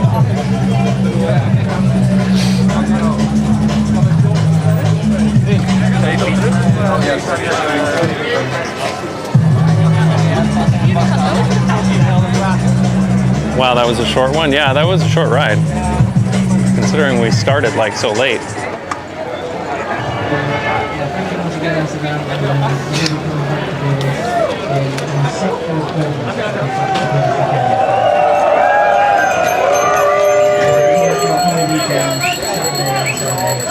gonna see if I can get a little bit closer to the bike. That was it. Yeah, apparently. That was a shorter ride than I thought it would be. No wonder they said you could walk it. Thank you so much, Master. Make some noise for yourself once again. And that's it. I'm gonna see if I can get a bit closer to the DJ, but that's all she wrote, man. That's it. That's the ride. It was only 3 kilometers. Damn.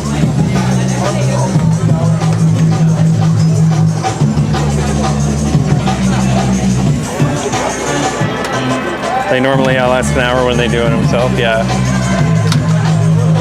I think this was just like a way to end the conference.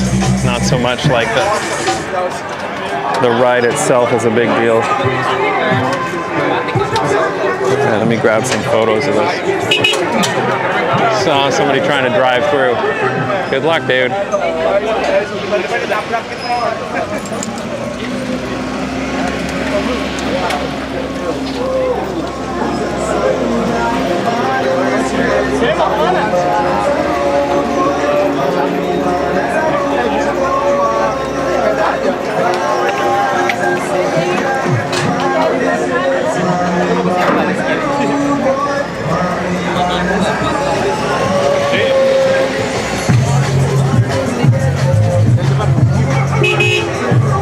This is chaos. Give me a second.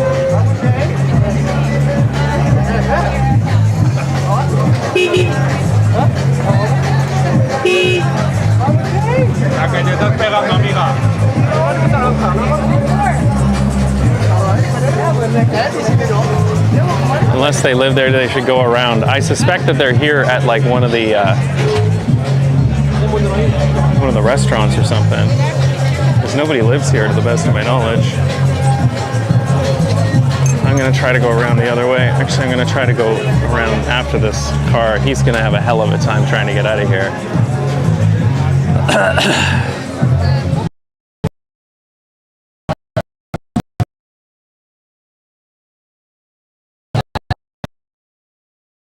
Show you just how much room cars take up. You know, like it's crazy.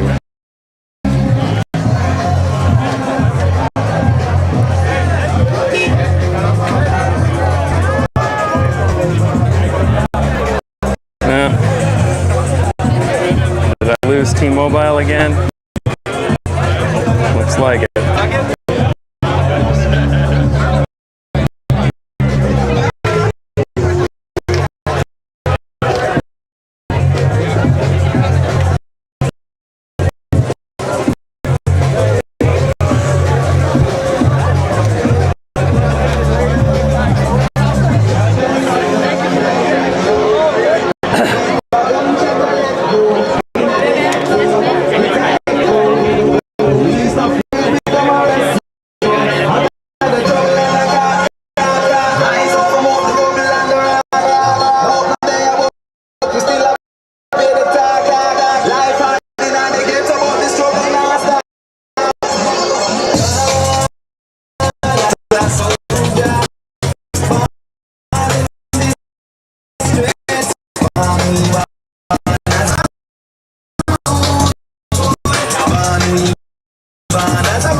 Luke.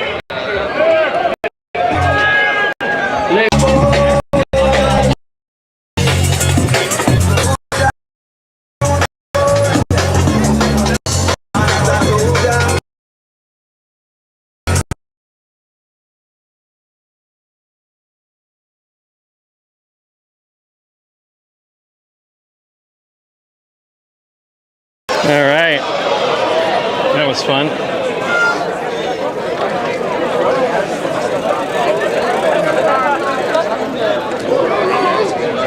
Stream is slowly coming back.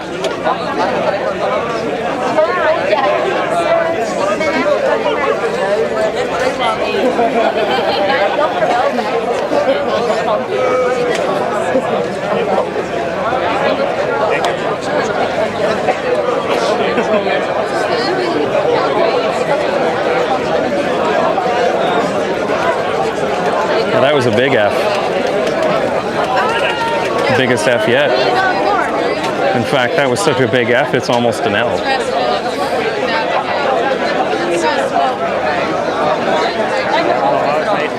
Yeah, that was a properly dead stream there because all of the mobile networks went down. Vodafone and T-Mobile both went down. There's only so much you can do. Vodafone's still having issues. This is basically all going through T-Mobile. All right, I'm gonna be ending the stream soon. Actually, no, I'm not, because I think I'm gonna ride home. I don't think I'm sticking around here very long. I might go say hi to the DJ.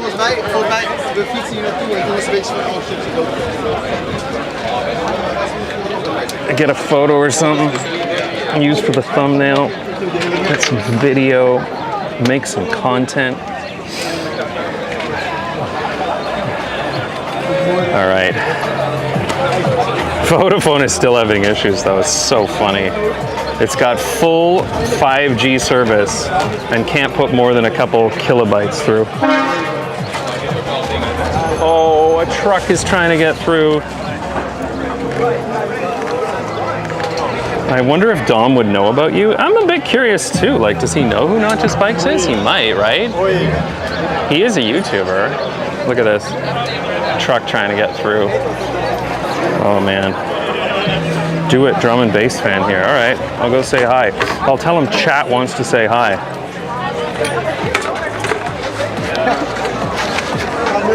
What does my badge say? Don't get hit by a truck. Let's go see Dom. Let's see what's up, man. Let's take some photos, make some content. They got a bunch of people taking photos with him. Yeah, we'll take another look at the rig.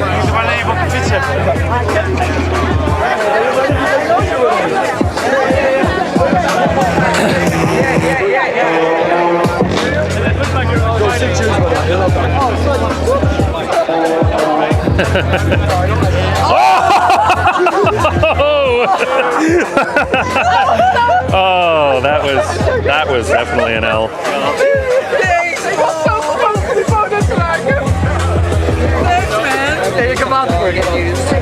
See if I can get a picture here. Oh, she spilled beer all over his gear too. Call him now. Call him now. Oh, you good? I'm so sorry. I was so invested to make this photo. Oh, shit. Mijn friend, doe jij. Ja, wel mijn hele hand. Was ook mijn one picture with my bike. Have you trained? All right. Here's the setup for those of you who missed it at the beginning. Pioneer CDJs and the mixing deck. Speaker at the back.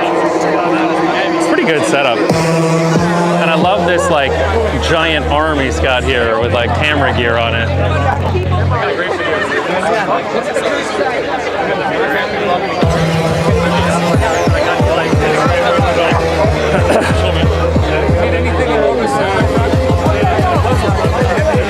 Your future setup, yeah. This will be my future live streaming setup. I actually would love to live stream with a proper camera on a gimbal. That'd be great. That's a nice kit.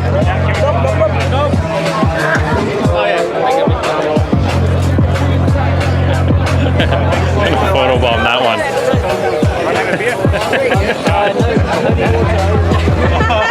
Photo with you. Yeah.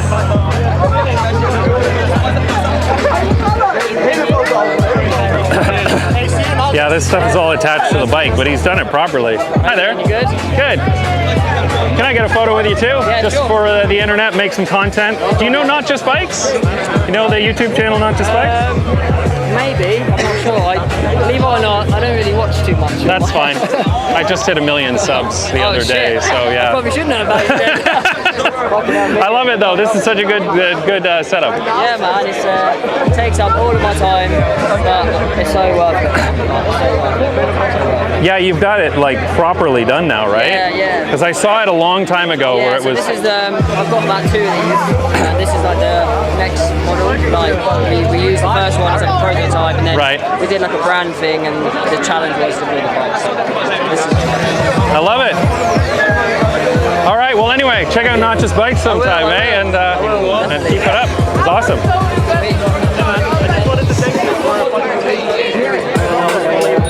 So there you go, chat. He has not heard of Notch's Bikes.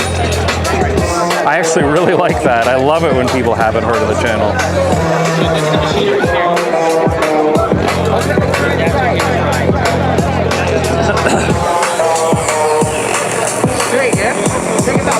Nice.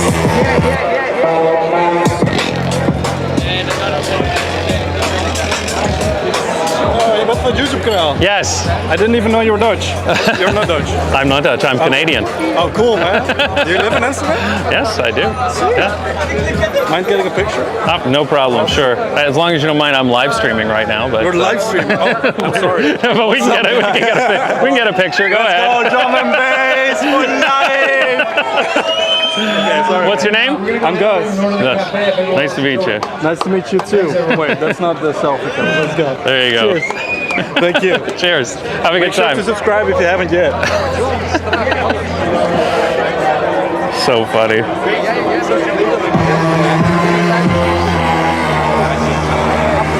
Oh, this is a good party. If I was younger, I'd stick around.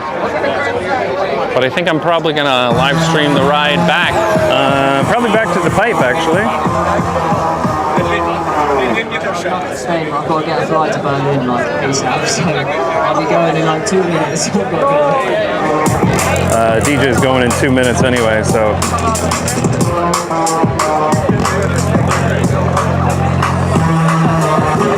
Hey, I haven't heard of this channel. Nice.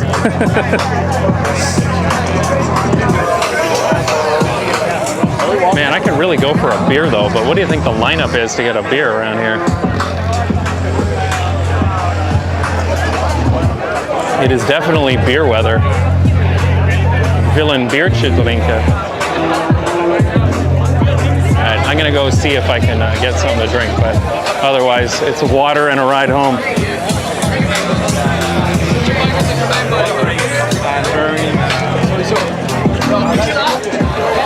Ik blijf buiten zo'n microfoon. Just standing.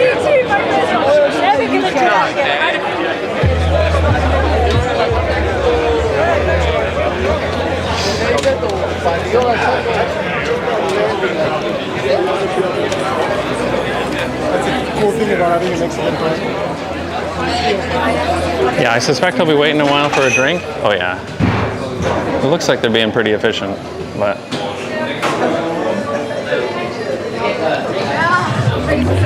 Pass. I think I'll head back to Central.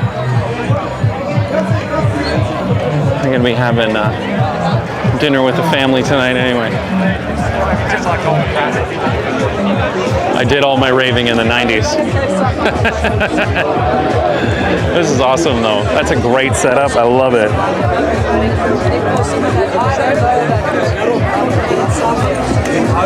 Yeah, Nightbot is set to extreme settings, which actually I don't normally mind because I'm on a bike and I can't have people spamming emotes while I'm trying to cycle.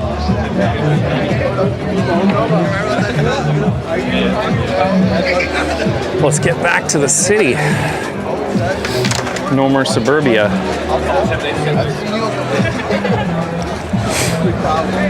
Did you get one free drink ticket? Oh, maybe, I don't know.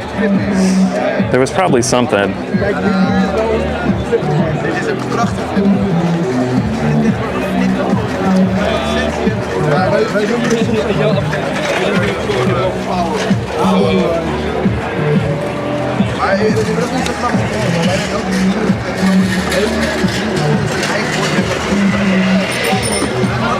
I will say though, I like that there are still like people like Dom who haven't heard of my channel that do bike stuff.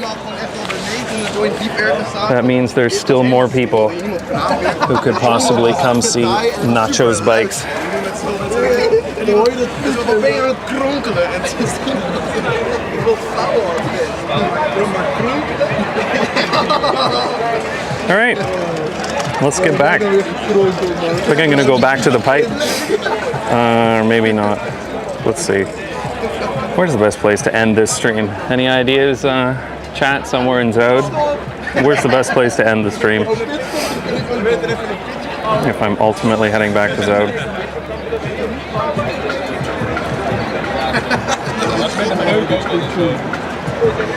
Just gonna look up your channel and see your SUV. Yeah, I do wonder, like people who come across the channel now and don't know anything about it. There's getting to be lore. Bike home, but don't leak your address. Yeah, through Vondel Park. That's what I was thinking. Let's go to Vondel Park. Let's do it.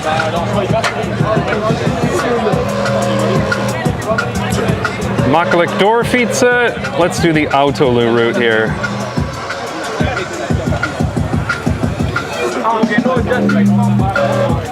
All right.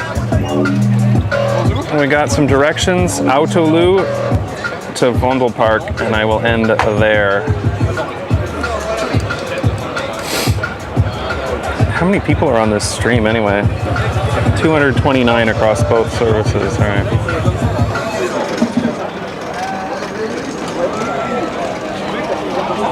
This is going to be a really long stream. And I'm going to need to go somewhere for a beer. Somewhere a little less busy. All right. What's the best way to get out of here? Back the way we came, I think. Oh yeah, we're right near the ferry at NDSM, of course. Cool. Let's go. And DJ's leaving too. That's my ticket to leave.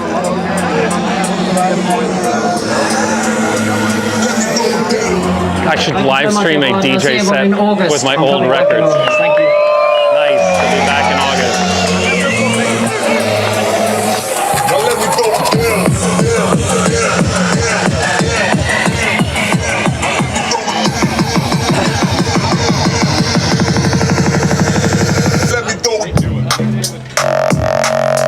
Nice.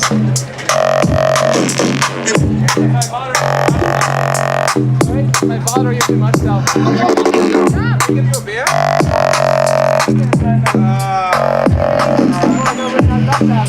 We'll follow him out. We're the Micromobility crew. I'm from New Zealand. Just from the States. We just love you guys. We love what you're doing, man. Yeah. Yeah, thanks.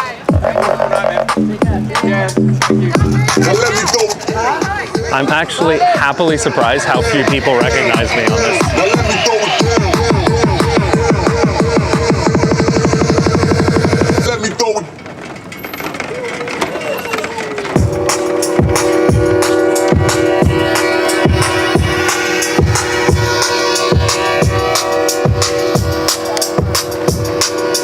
So far so good on the DMCA.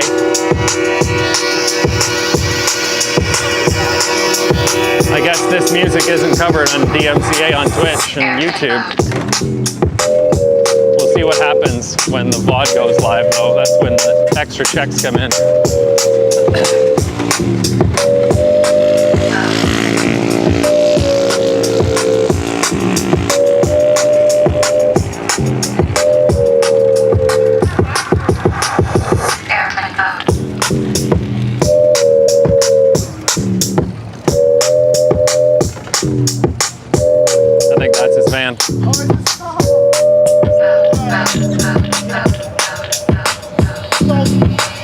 Yeah, he's got the UK plates. Nice.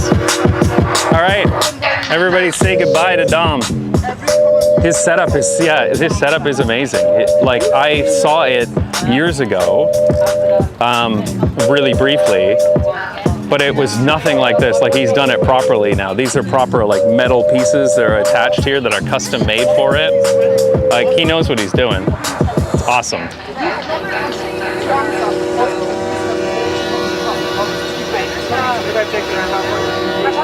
Say bye, Dom. All right, let's go, chat. we got a ferry to catch. They only come every couple minutes, you know. And also my stream phone is running low on batteries. I'm gonna plug that in.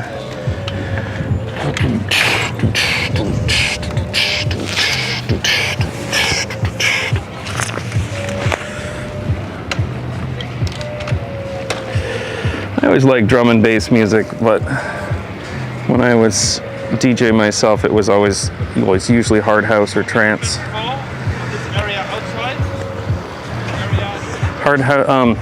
Drum and bass was really big in Toronto back in the 90s, especially jungle.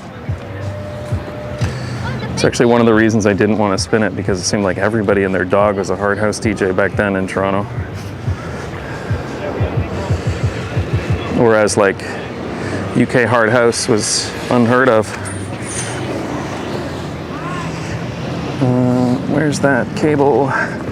There it is. You might miss the ferry. Yeah, I better hurry, eh? And all right, we got juice.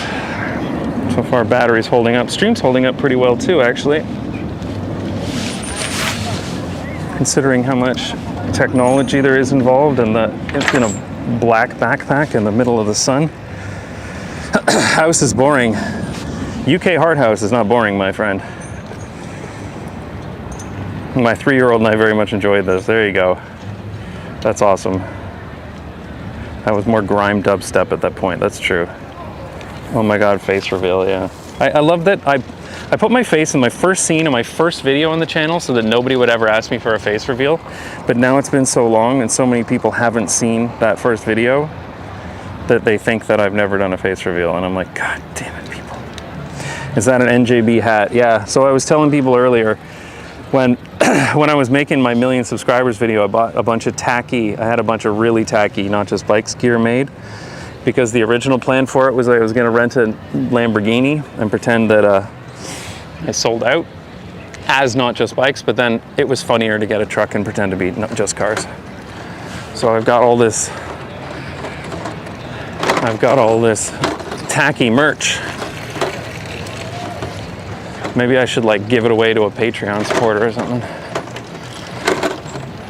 I've got a pair of jogging pants that are orange that are covered in NJB logos. They're fucking hilarious, but I can never wear them.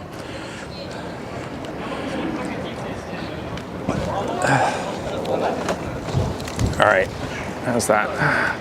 Let's get to the ferry. I think it's just down here, right?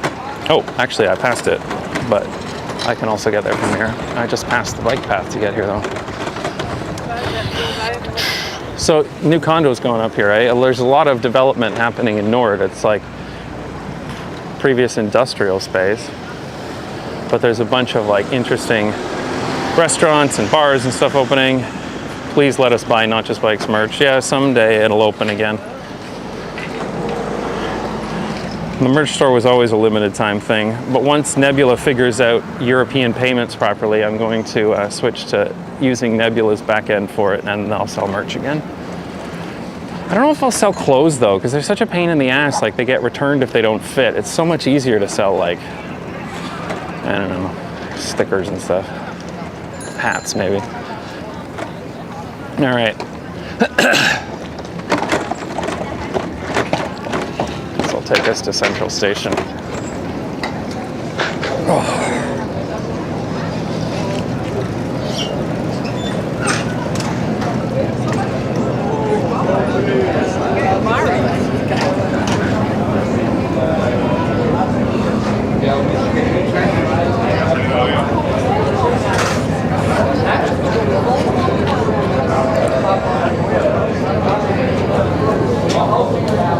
I would wear the pants high vis for biking. That would be funny.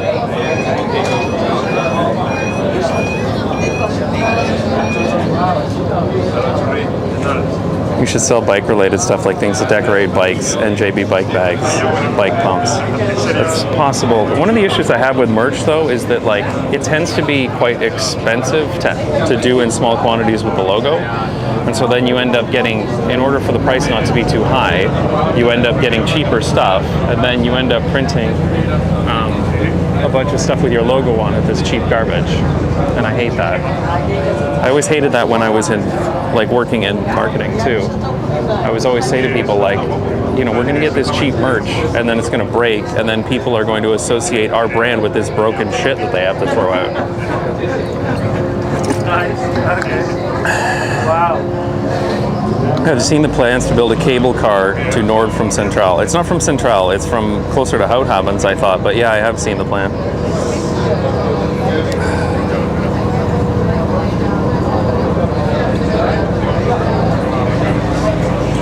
NJB bike bells. Yeah, I agree with that actually. NJB bike bells could be good fun. But I think I'd rather do stuff like that than clothing. Yeah, when you sell something expensive, people will hate on that too. Yeah, look at like Linus Tech Tips, how expensive their stuff is because it's actually good quality.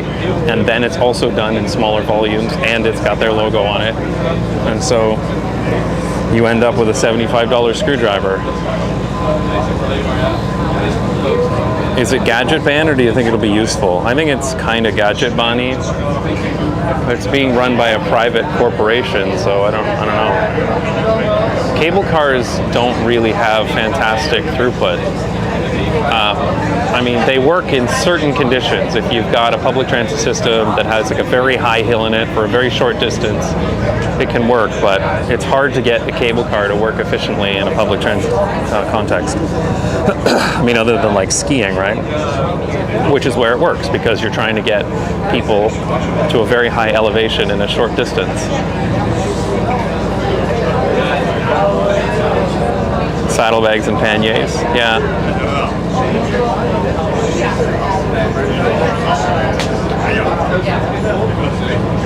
Have I got one of their screwdrivers? So I really tried to buy an LTT screwdriver, but the shipping to Europe was like $35. And so I found out the brand that they used because they based it off of an existing screwdriver and then made a few modifications, and I bought that brand. I forget what they're called. I bought that brand of screwdriver, which is a good screwdriver, I have to admit, and I'm like, this is genuinely the best screwdriver I own. It ended up being 35 euros to buy the name brand screwdriver that they base theirs off of. A Clever Hood collab, yeah, maybe. Shipping is wild though, but that's the way it goes, and that's the reason why I haven't used the Nebula store yet, because they ship everything out of New York City, and then shipping to Europe is like crazy expensive, right? Like we forget when the days of like Amazon with free shipping, that shipping is actually expensive, and the only way it's not expensive is when you're like Amazon, have fulfillment warehouses all over the world.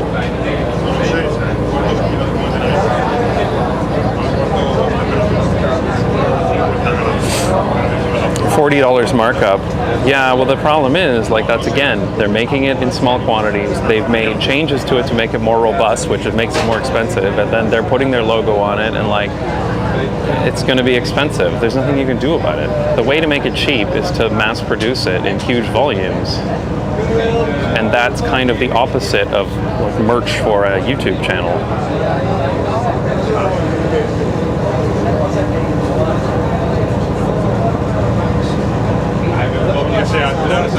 That's the issue with merch. It's really hard to make it a money-making venture unless you go and make like a clothing brand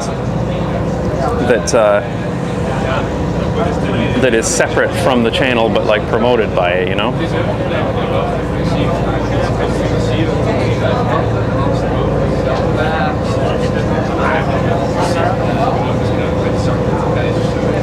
Just give me a second here. Check.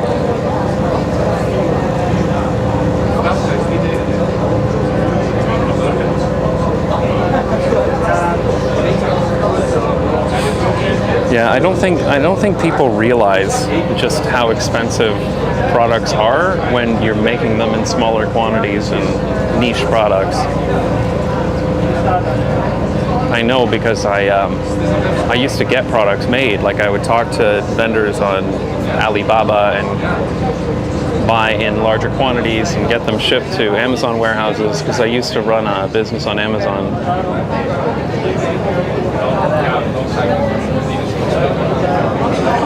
Quite a wait for the ferry?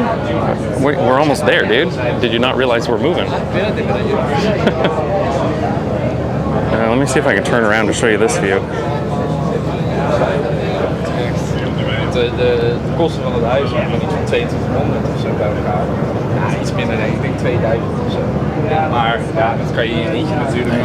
You can see all the cranes up there building more housing up Amsterdam North. There's so much development going on up there.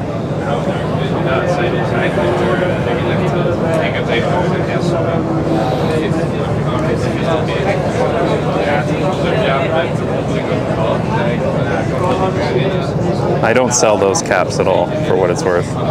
No, so I don't sell the NJB. I don't sell anything NJB branded anymore. I used to sell it.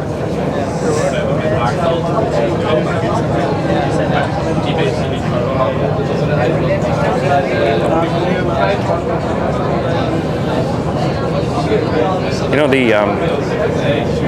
the stream is holding up on this journey on the ferry. Last time it gave out.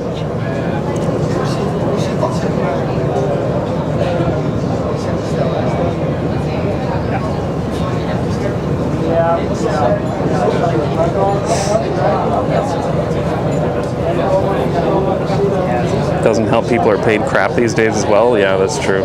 Why did you stop with the NJB merch? It was just too much effort to run it. And in order to make any money off of it, the prices would have to be really high. So it ended up just being like a time suck. So I always did it as a limited time thing anyway, for people who wanted to get in while they could. I'll start it up again when somebody else is running it, which is what I'm going to do with Nebula, as I said, when they are capable of doing European fulfillment and VAT tracking and stuff like that. But I don't want to spend my time doing merch. It's one of the things I'm trying in general to do, is to spend less time doing things that aren't making videos. And also to work less. Seriously, how can I get the pants? I'm going to post something to my Patreon, see who's interested, and maybe do a raffle or something.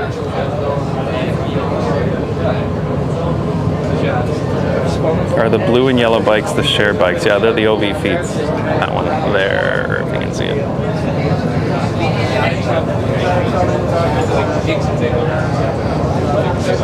Those ones there, yeah.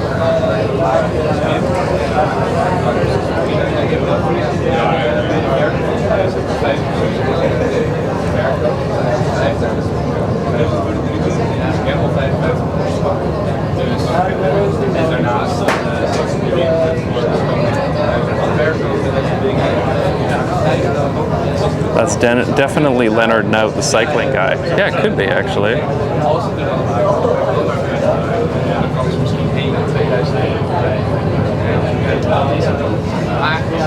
I mean, there's going to be a bunch of mobility show people on this ferry. The 8-bit guys stopped with merch too. Shipping to EU and Asia alone basically evaporated his entire small profit margin. Yeah, he did it so stupidly too. He was still like basically fulfilling everything in his house by himself and putting stickers on things and having taking stuff over to USPS every day. I'm like, dude, get a fulfillment house. Like, what are you doing? It's like it's in 21st century and you're still fulfilling stuff with stickers from your garage. But the thing is, like, people don't want to take on the cost of a fulfillment house, which is fair enough. You do have to have a high enough volume, but like, how much is your time worth? Especially when you're a YouTuber, and if you have time to work, you could make another video, and that will be more beneficial for you by every single metric than selling a piece of merch.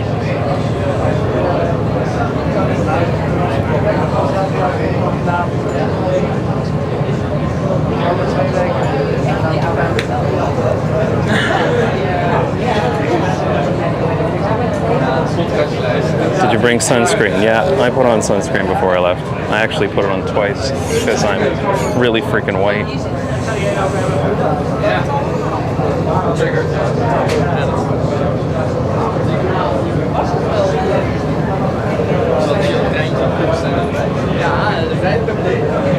This ferry is a lot longer than the other one we took.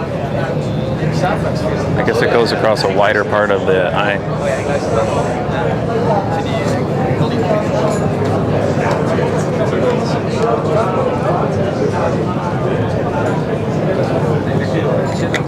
Leonard Nout. Yeah, that's the guy. Stuk pizza met kaas. Leg maar toe.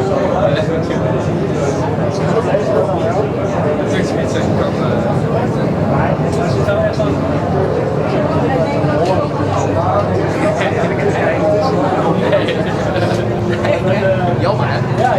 Almost there. Looks like we're coming in.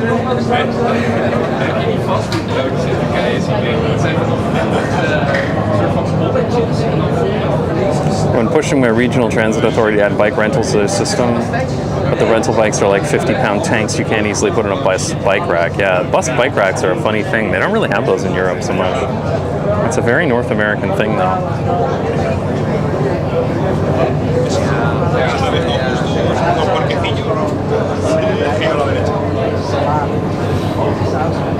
Have I done any long distance bike tours in Europe? No, I'm not really interested in that. I'm not really into bikes, you know that? I mean, that's part of the reason for the name of the channel. If I was going to go anywhere long distance, I would take a train. Like I preferably take trams over cycling. I actually like taking trains and trams. That was a long ferry ride. I don't remember the one being long. I guess that one to NDSM is a lot longer than the one on the other side that we took to get here.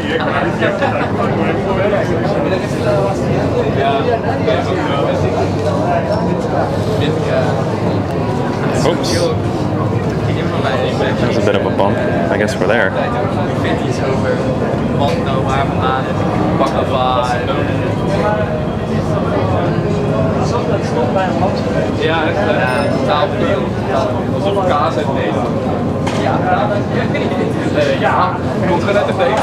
Talking about climate doesn't affect cycling infrastructure. My biggest problem is wind. Yeah, the thing with wind is that here in the Netherlands they have a lot of wind, but they put windbreaks in. They put trees in, or they even put like specific barriers to break up the wind. A lot of the problems with North America is that you get the like the buildings on either side of the straight road, and it becomes a wind tunnel. It just funnels all the wind in.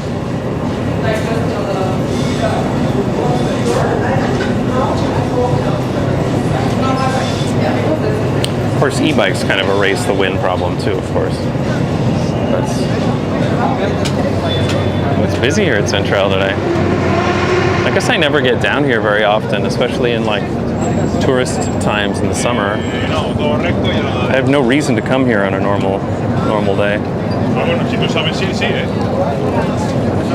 It's like 6 times as far as the other ferry. Yeah, it felt about 6 times as far. The other ferry was really quick. The stream held together on that ferry though, so that's funny. Mobile network must be better on that stretch of the water. All right.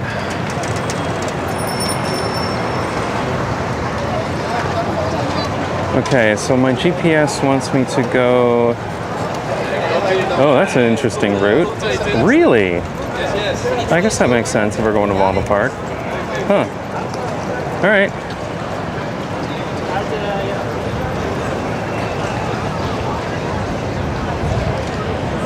Here we are at Amsterdam Centraal. Where we are standing used to be a road. A highway, basically. In 2013, they got rid of that highway. They put it under the station, and then they built this part out.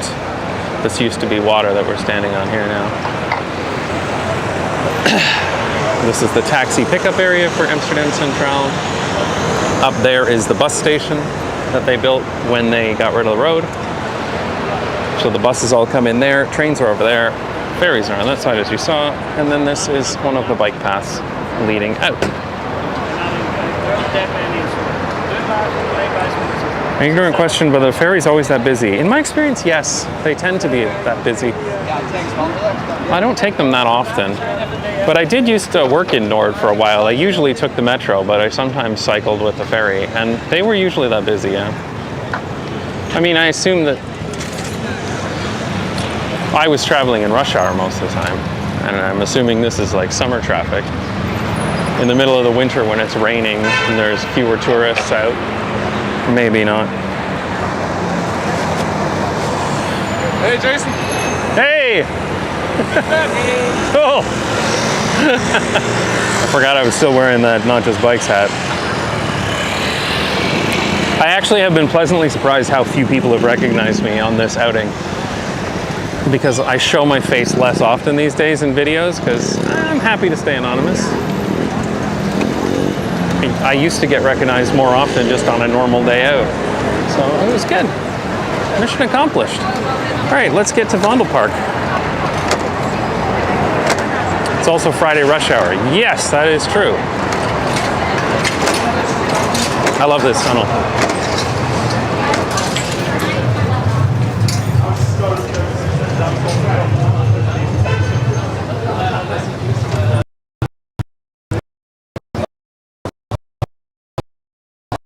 A little off. It's always going to be a little off. Oh, I think we're losing the stream in this tunnel. We'll see.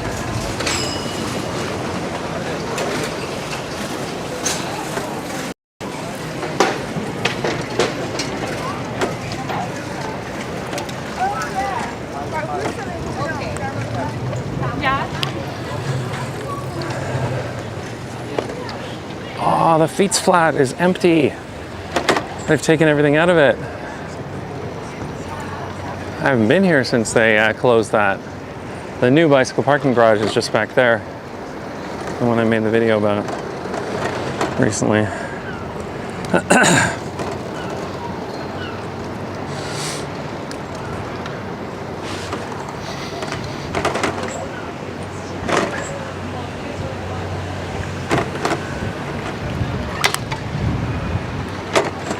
All right.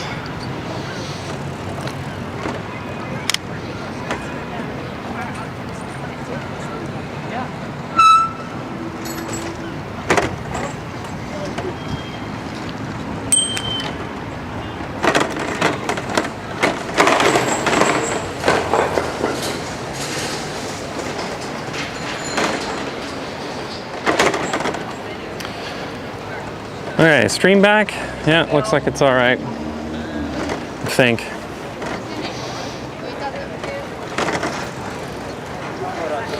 Now we're in proper touristy Amsterdam.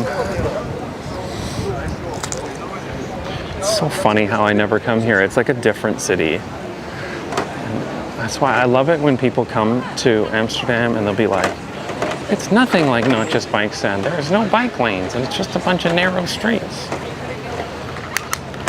It's because they have these 17th century streets they can do this. I'm like, oh, you never left the canal ring on your trip, did you? There you go, it's pretty. It's appreciated, it's pretty. It is really such a gorgeous city. I understand why tourists come here. Hey, Bicycle Dutch is here, cool. Hey, Mark.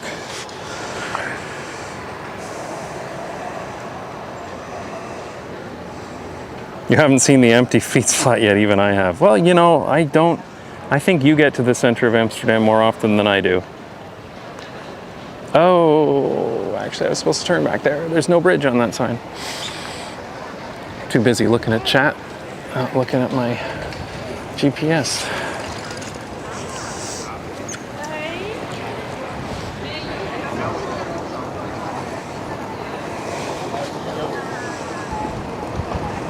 It's just awful how the 17th century merchants neglected cycling infrastructure. I know, right?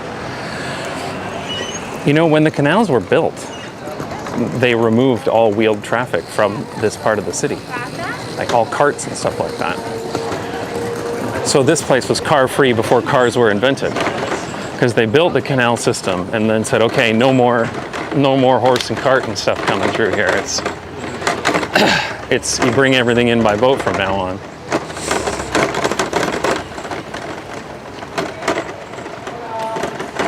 Can I ride with you? I'm in the area. I prefer not to ride with anybody because I have enough to think about with chat, to be honest. But you can swing by, wave, and say hi.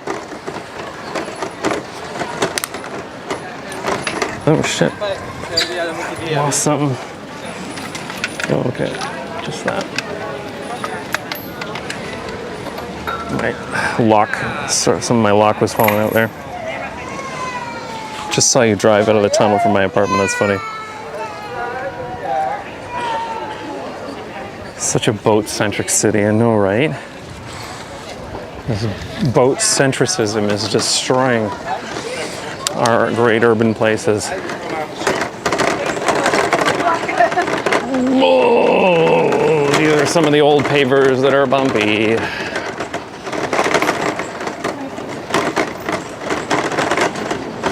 Okay, not this bridge, but the next one.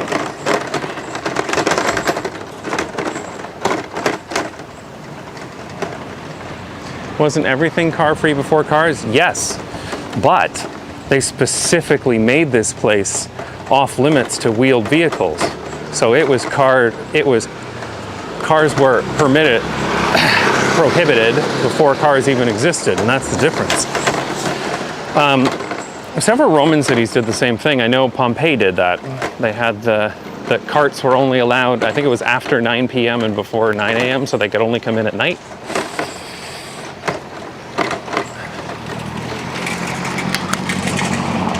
And they also had speed limits, and they had speed bumps too.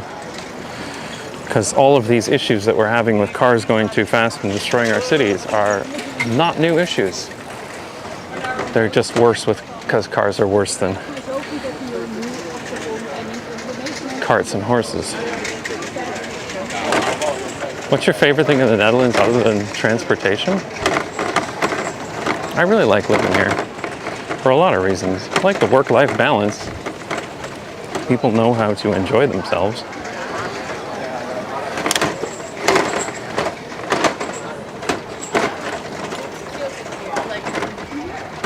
So Rome worked the same way as pedestrian areas worked in Netherlands.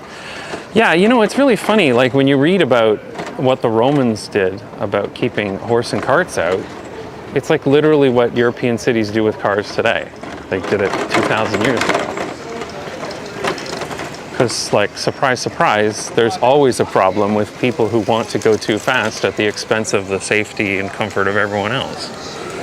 And it has been that way forever. Since fast vehicles have existed. Oh, finally, that's a bit quieter.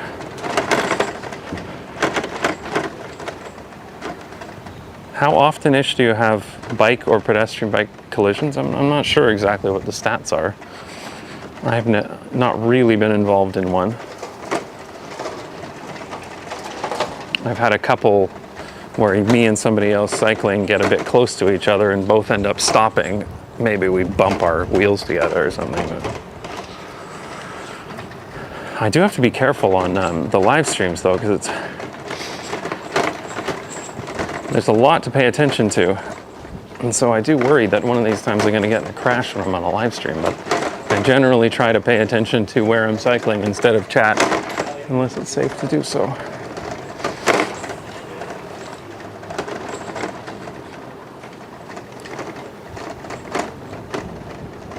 Well, this is a nice quiet street.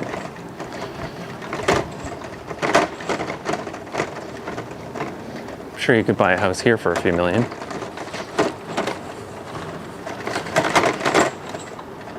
Just need to do a few more NordVPN ads and I'll move in.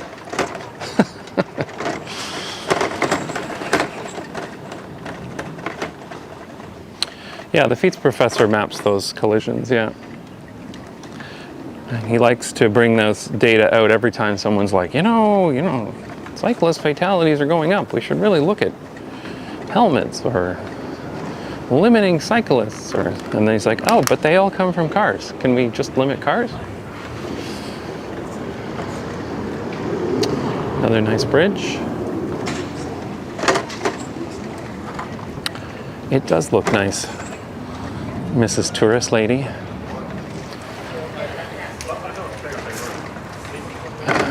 This must be Marnixstraat, yeah?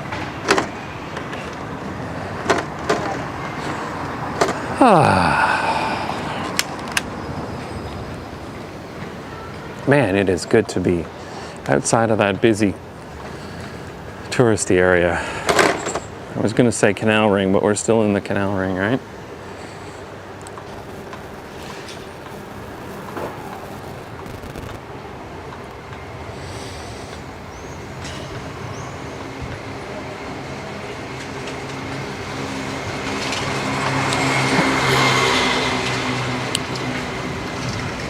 The fact that that loud Snorfeets annoyed me reminded me that it's actually quite quiet over here.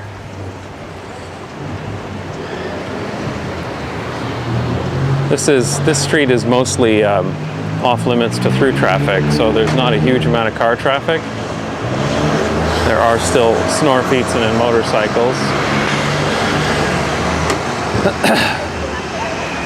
Can't wait for those things to go electric. Yeah, I actually think that some of those trees are new, because that Marnixstraat didn't used to have so many trees. But they tend to plant like trees that are closer to adult trees instead of little baby trees. But I think some of those trees were new. But don't quote me on that, because I don't remember exactly what part of the street I filmed last time.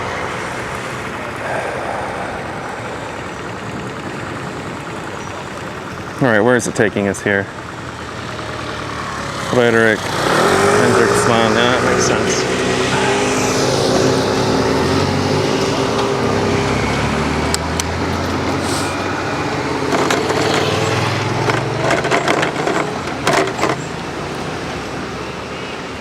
Can you stop spamming that raised crossing thing? I know there are raised crossings, dude. They are very sporadic, I mentioned that. And they're not part of any standard yet, which is the real problem. So they pretty much only show up in rich areas if people complain about it enough.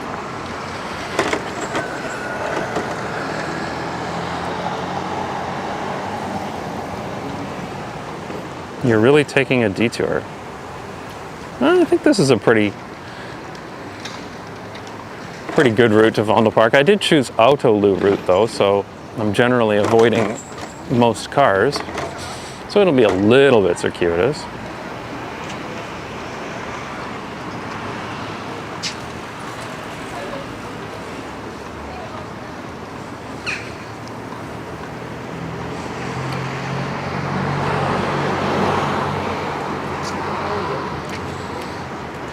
It's a very low amount of traffic out here actually, considering it's rush hour.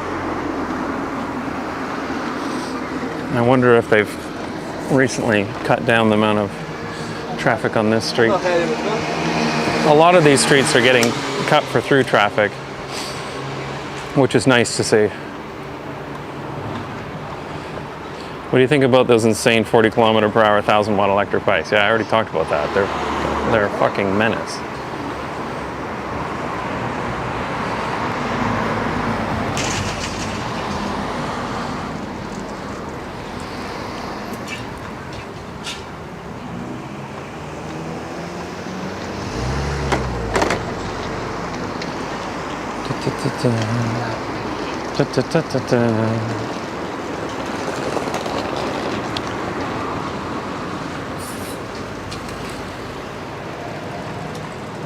Yeah, this is remarkably quiet along here. Last time I came along this street, there was a lot more car traffic. I wonder what changes they've made here, considering it's rush hour.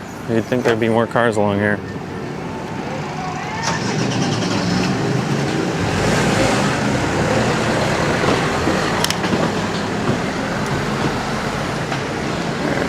Into the roundabout.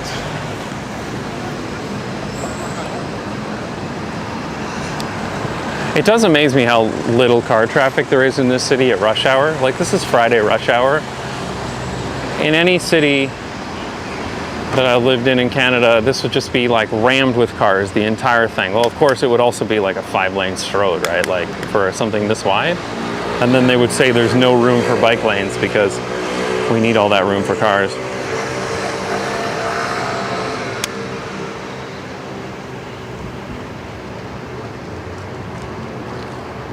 Oh, man.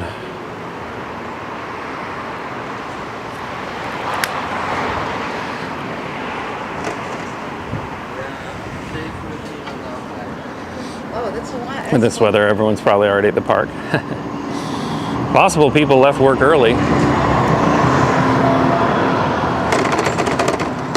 It's still unusual to have this little car traffic on this street, I think. Although it's been a while since I've been out here. I don't know, someone who lives near here can tell me if they've made changes to reduce street traffic recently.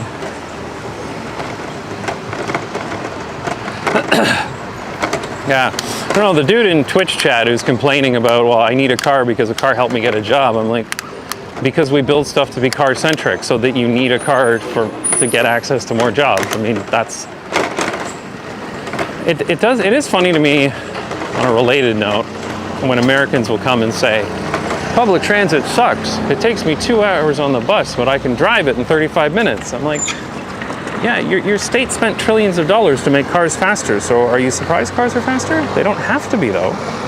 You don't have to design a place that the jobs are only accessible by car. You know you can do it another way, right?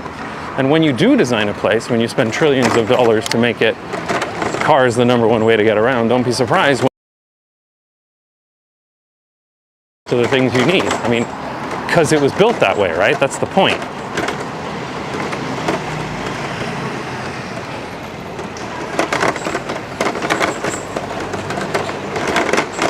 Uh-oh. The stream is going in and out. You know what? I'm actually going to slow down a little bit. Because all this bouncing around isn't fantastic for the equipment. And it gives me less time to...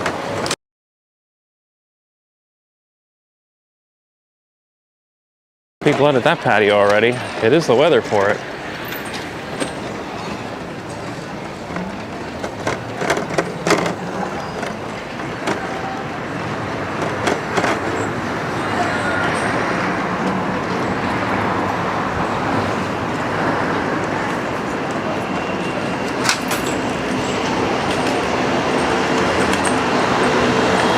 Tuesdays and Thursdays are the worst rush hour because a lot of people work 4-day weeks. Yeah, a lot of people in the Netherlands work 4-day weeks, which is totally great. I was actually looking up the other day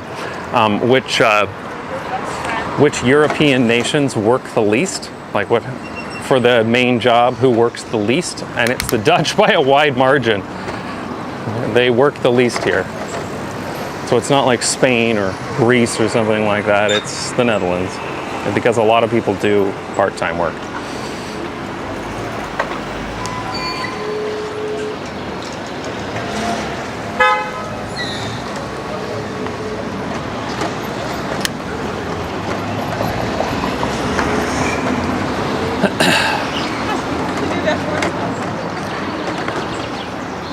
This sweet spot feels a little bit too narrow to me. I mean, it seems all right now with this amount of traffic, but this reminds me a bit of like cycling along the Overton.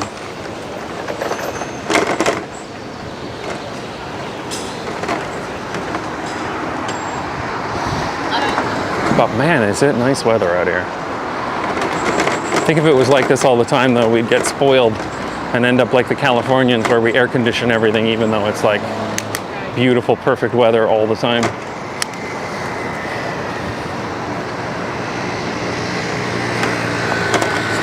Isn't the Netherlands the country where people work the least worldwide? No, because I did look up the worldwide stats the other day too while I was at it, and it's actually Somalia, South Sudan, Mali.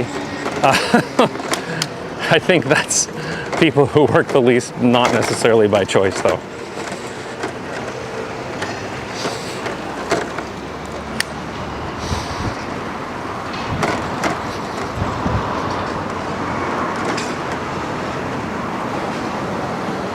Are there any areas in the Netherlands with a lot of immigrants or North American expats? North American expats, yes. There's a place called Amsterdam. Well, actually, if you go to Amsterdam and you go to the neighborhood of Apollobuurt in Amsterdam South, which is where we lived for a while, it's full of Americans.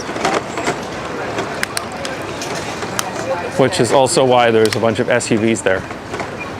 Because a lot of people who didn't come to Amsterdam for urbanist reasons, they came here to make a lot of money working for a bank.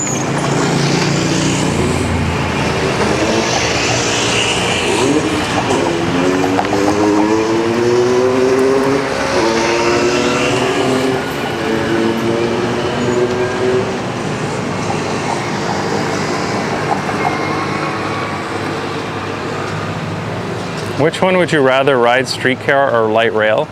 Those are weird American distinctions between those two things. I ride trams.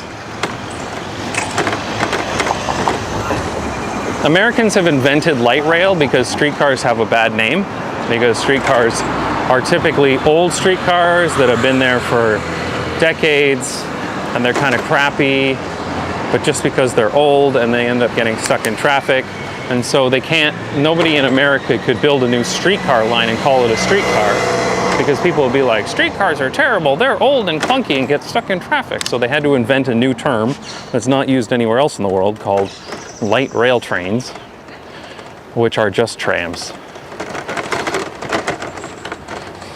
But the only reason they call it light rail is because streetcars have a bad name. And then you can get in, well, no, light rails are when they have their own right of way and everything. Yeah, you could do that with streetcars too. This should be the entrance to Vondelpark here.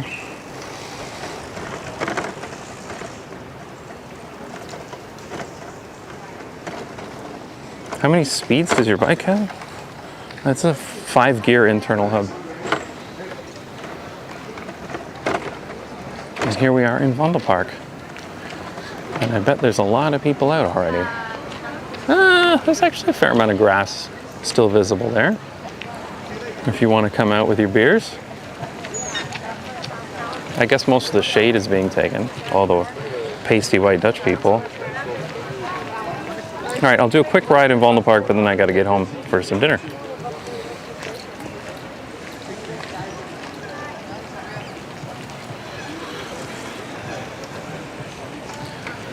Nice.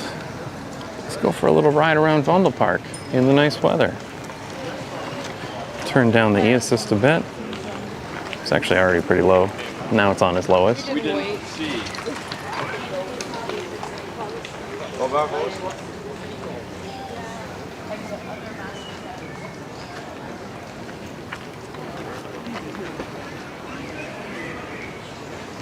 When you are saying American, are you including Canada? Usually. Canada and the US, with respect to urban planning, are extremely similar. Well, except Canada has more public transit across the board than the United States does, New York accepted.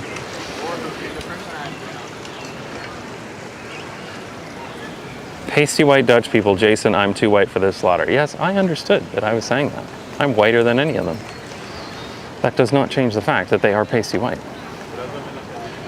So yes, Canada tends to have much better public transit than the United States. Not good, but much better. Like more people that ride the bus and things like that than American cities of the same size. Canadian cities tend to have sidewalks. It's pretty rare to have like a major road without a sidewalk, and neighborhoods often have sidewalks on only one side of the street, but they do have them. Again, it's pretty rare not to. They exist from like the 60s and stuff.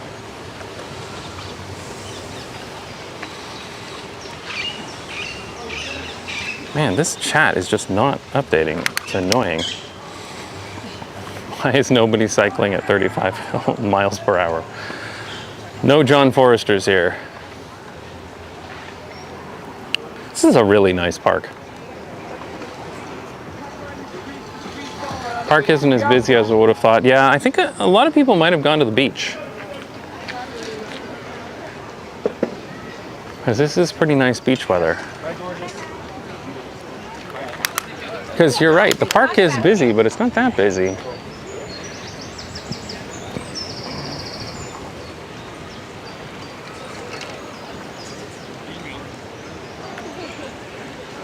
There's still room on the grass. There's even room on the grass in the shade.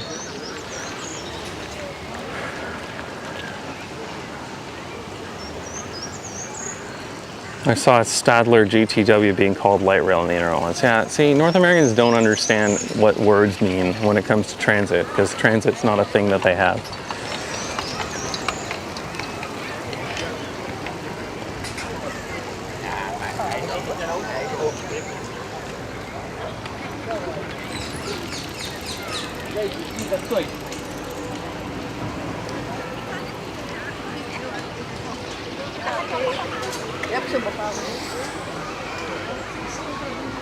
This is chill. The Kinderparkbad is not too busy either. So people could be at the beach or they could still be at work. I don't know. It's busy, but not super busy. It's kind of nice, actually. So if you want to come out for some beers in the grass, Vondelpark has got space for you.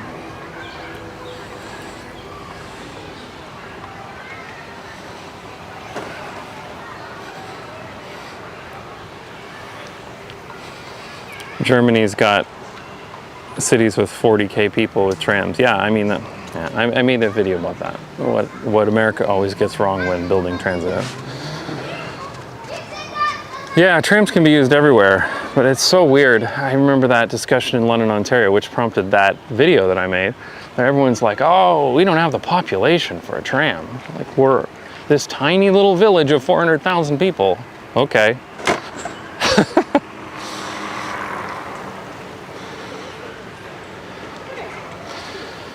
Yeah, in Toronto, the streetcars getting stuck in traffic. Yeah, it's so ridiculous. They talk about how they need downtown relief line. They're building the Ontario line and stuff. And I'm like, you know, if you just got rid of the cars in front of your streetcars, you could move ridiculous amounts of people. The King streetcar right now moves about 100,000 people per day in Toronto since they removed cars from in front of it. 100,000 people per day is bigger than the entire transit system of a lot of cities in the US.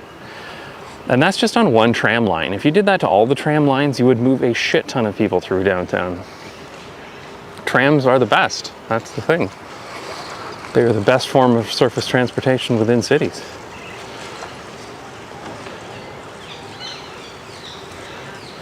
Three hours, 30 minutes. I'm actually impressed that my batteries have held up that long, to be honest. Speaking of which, I'm going to pull that cable because it's annoying. But I'm going to end soon. I don't think we're ending on a tram today. I think there is a tram that goes over a bridge in Vondelpark, right?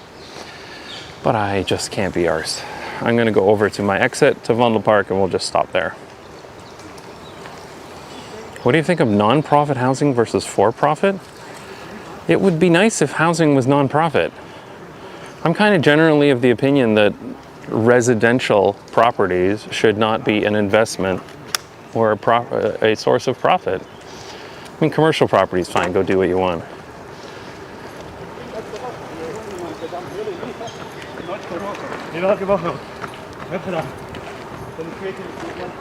Damn, caught a NJB stream. Cool video, sir. Thank you. Glad you caught the stream, although right at the end. At the exit, there's also a tram. Yes, it depends which exit. At the exit I take, I guess there is one at Koninginnenweg. I mean, I could go out here to Amstelveenseweg and end the stream there, and there's a tram out there, but that's such a busy road. I mean, I feel like that ruins the feeling. It's so nice to be here in the shade, in Vondelpark, away from cars. This is actually extraordinarily pleasant right now.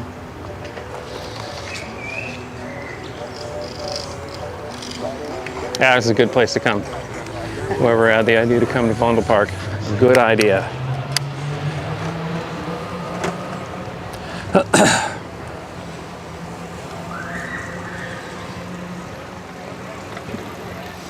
There's that cafe there too. I like that cafe. And it's got the play area for kids. We used to go there when the kids were younger. They're getting a little old to go there.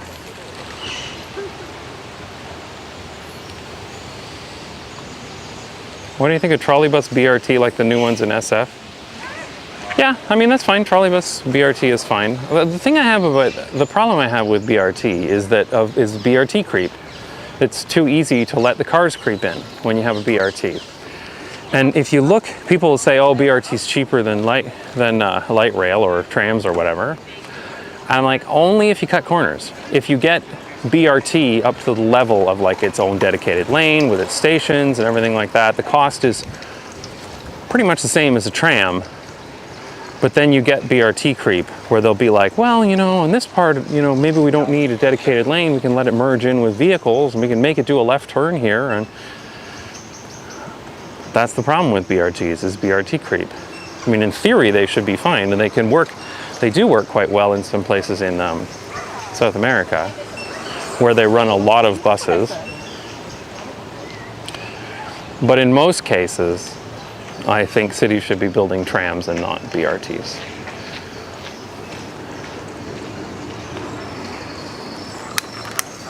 Well, this is a very pleasant way to end this stream. And I'm going to end it just, actually, this exit is good. I think I'll just end it here.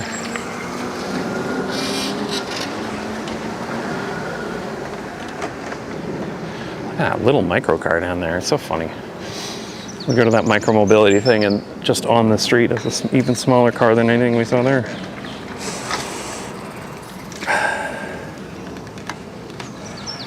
Oh.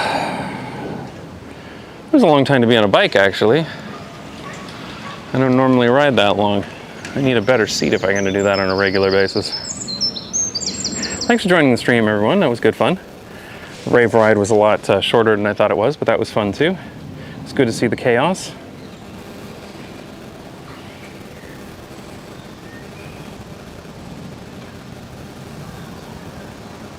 Great stream, thank you.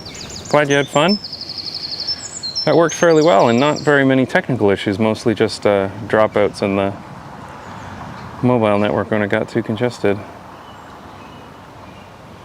Oh, of course. Now are you going to tell me OBS isn't going to... Okay, there it goes. I guess I should raid someone on Twitch. Any recommendations? Twitch has a raid button now, right? Mikey is riding right now. Rob CD is doing something in Tokyo. Hitch is doing a solar-powered cycling tour. Any preferences? Twitch people, any preferences on who I should raid? Now let's do Mikey. He's got 554 people watching right now. He's got the least of the three that I mentioned. Oh, actually, is Eve Bonnet Oh, she's in the Netherlands. Let's do it. She'll appreciate it. Let's raid Eve Bonnet.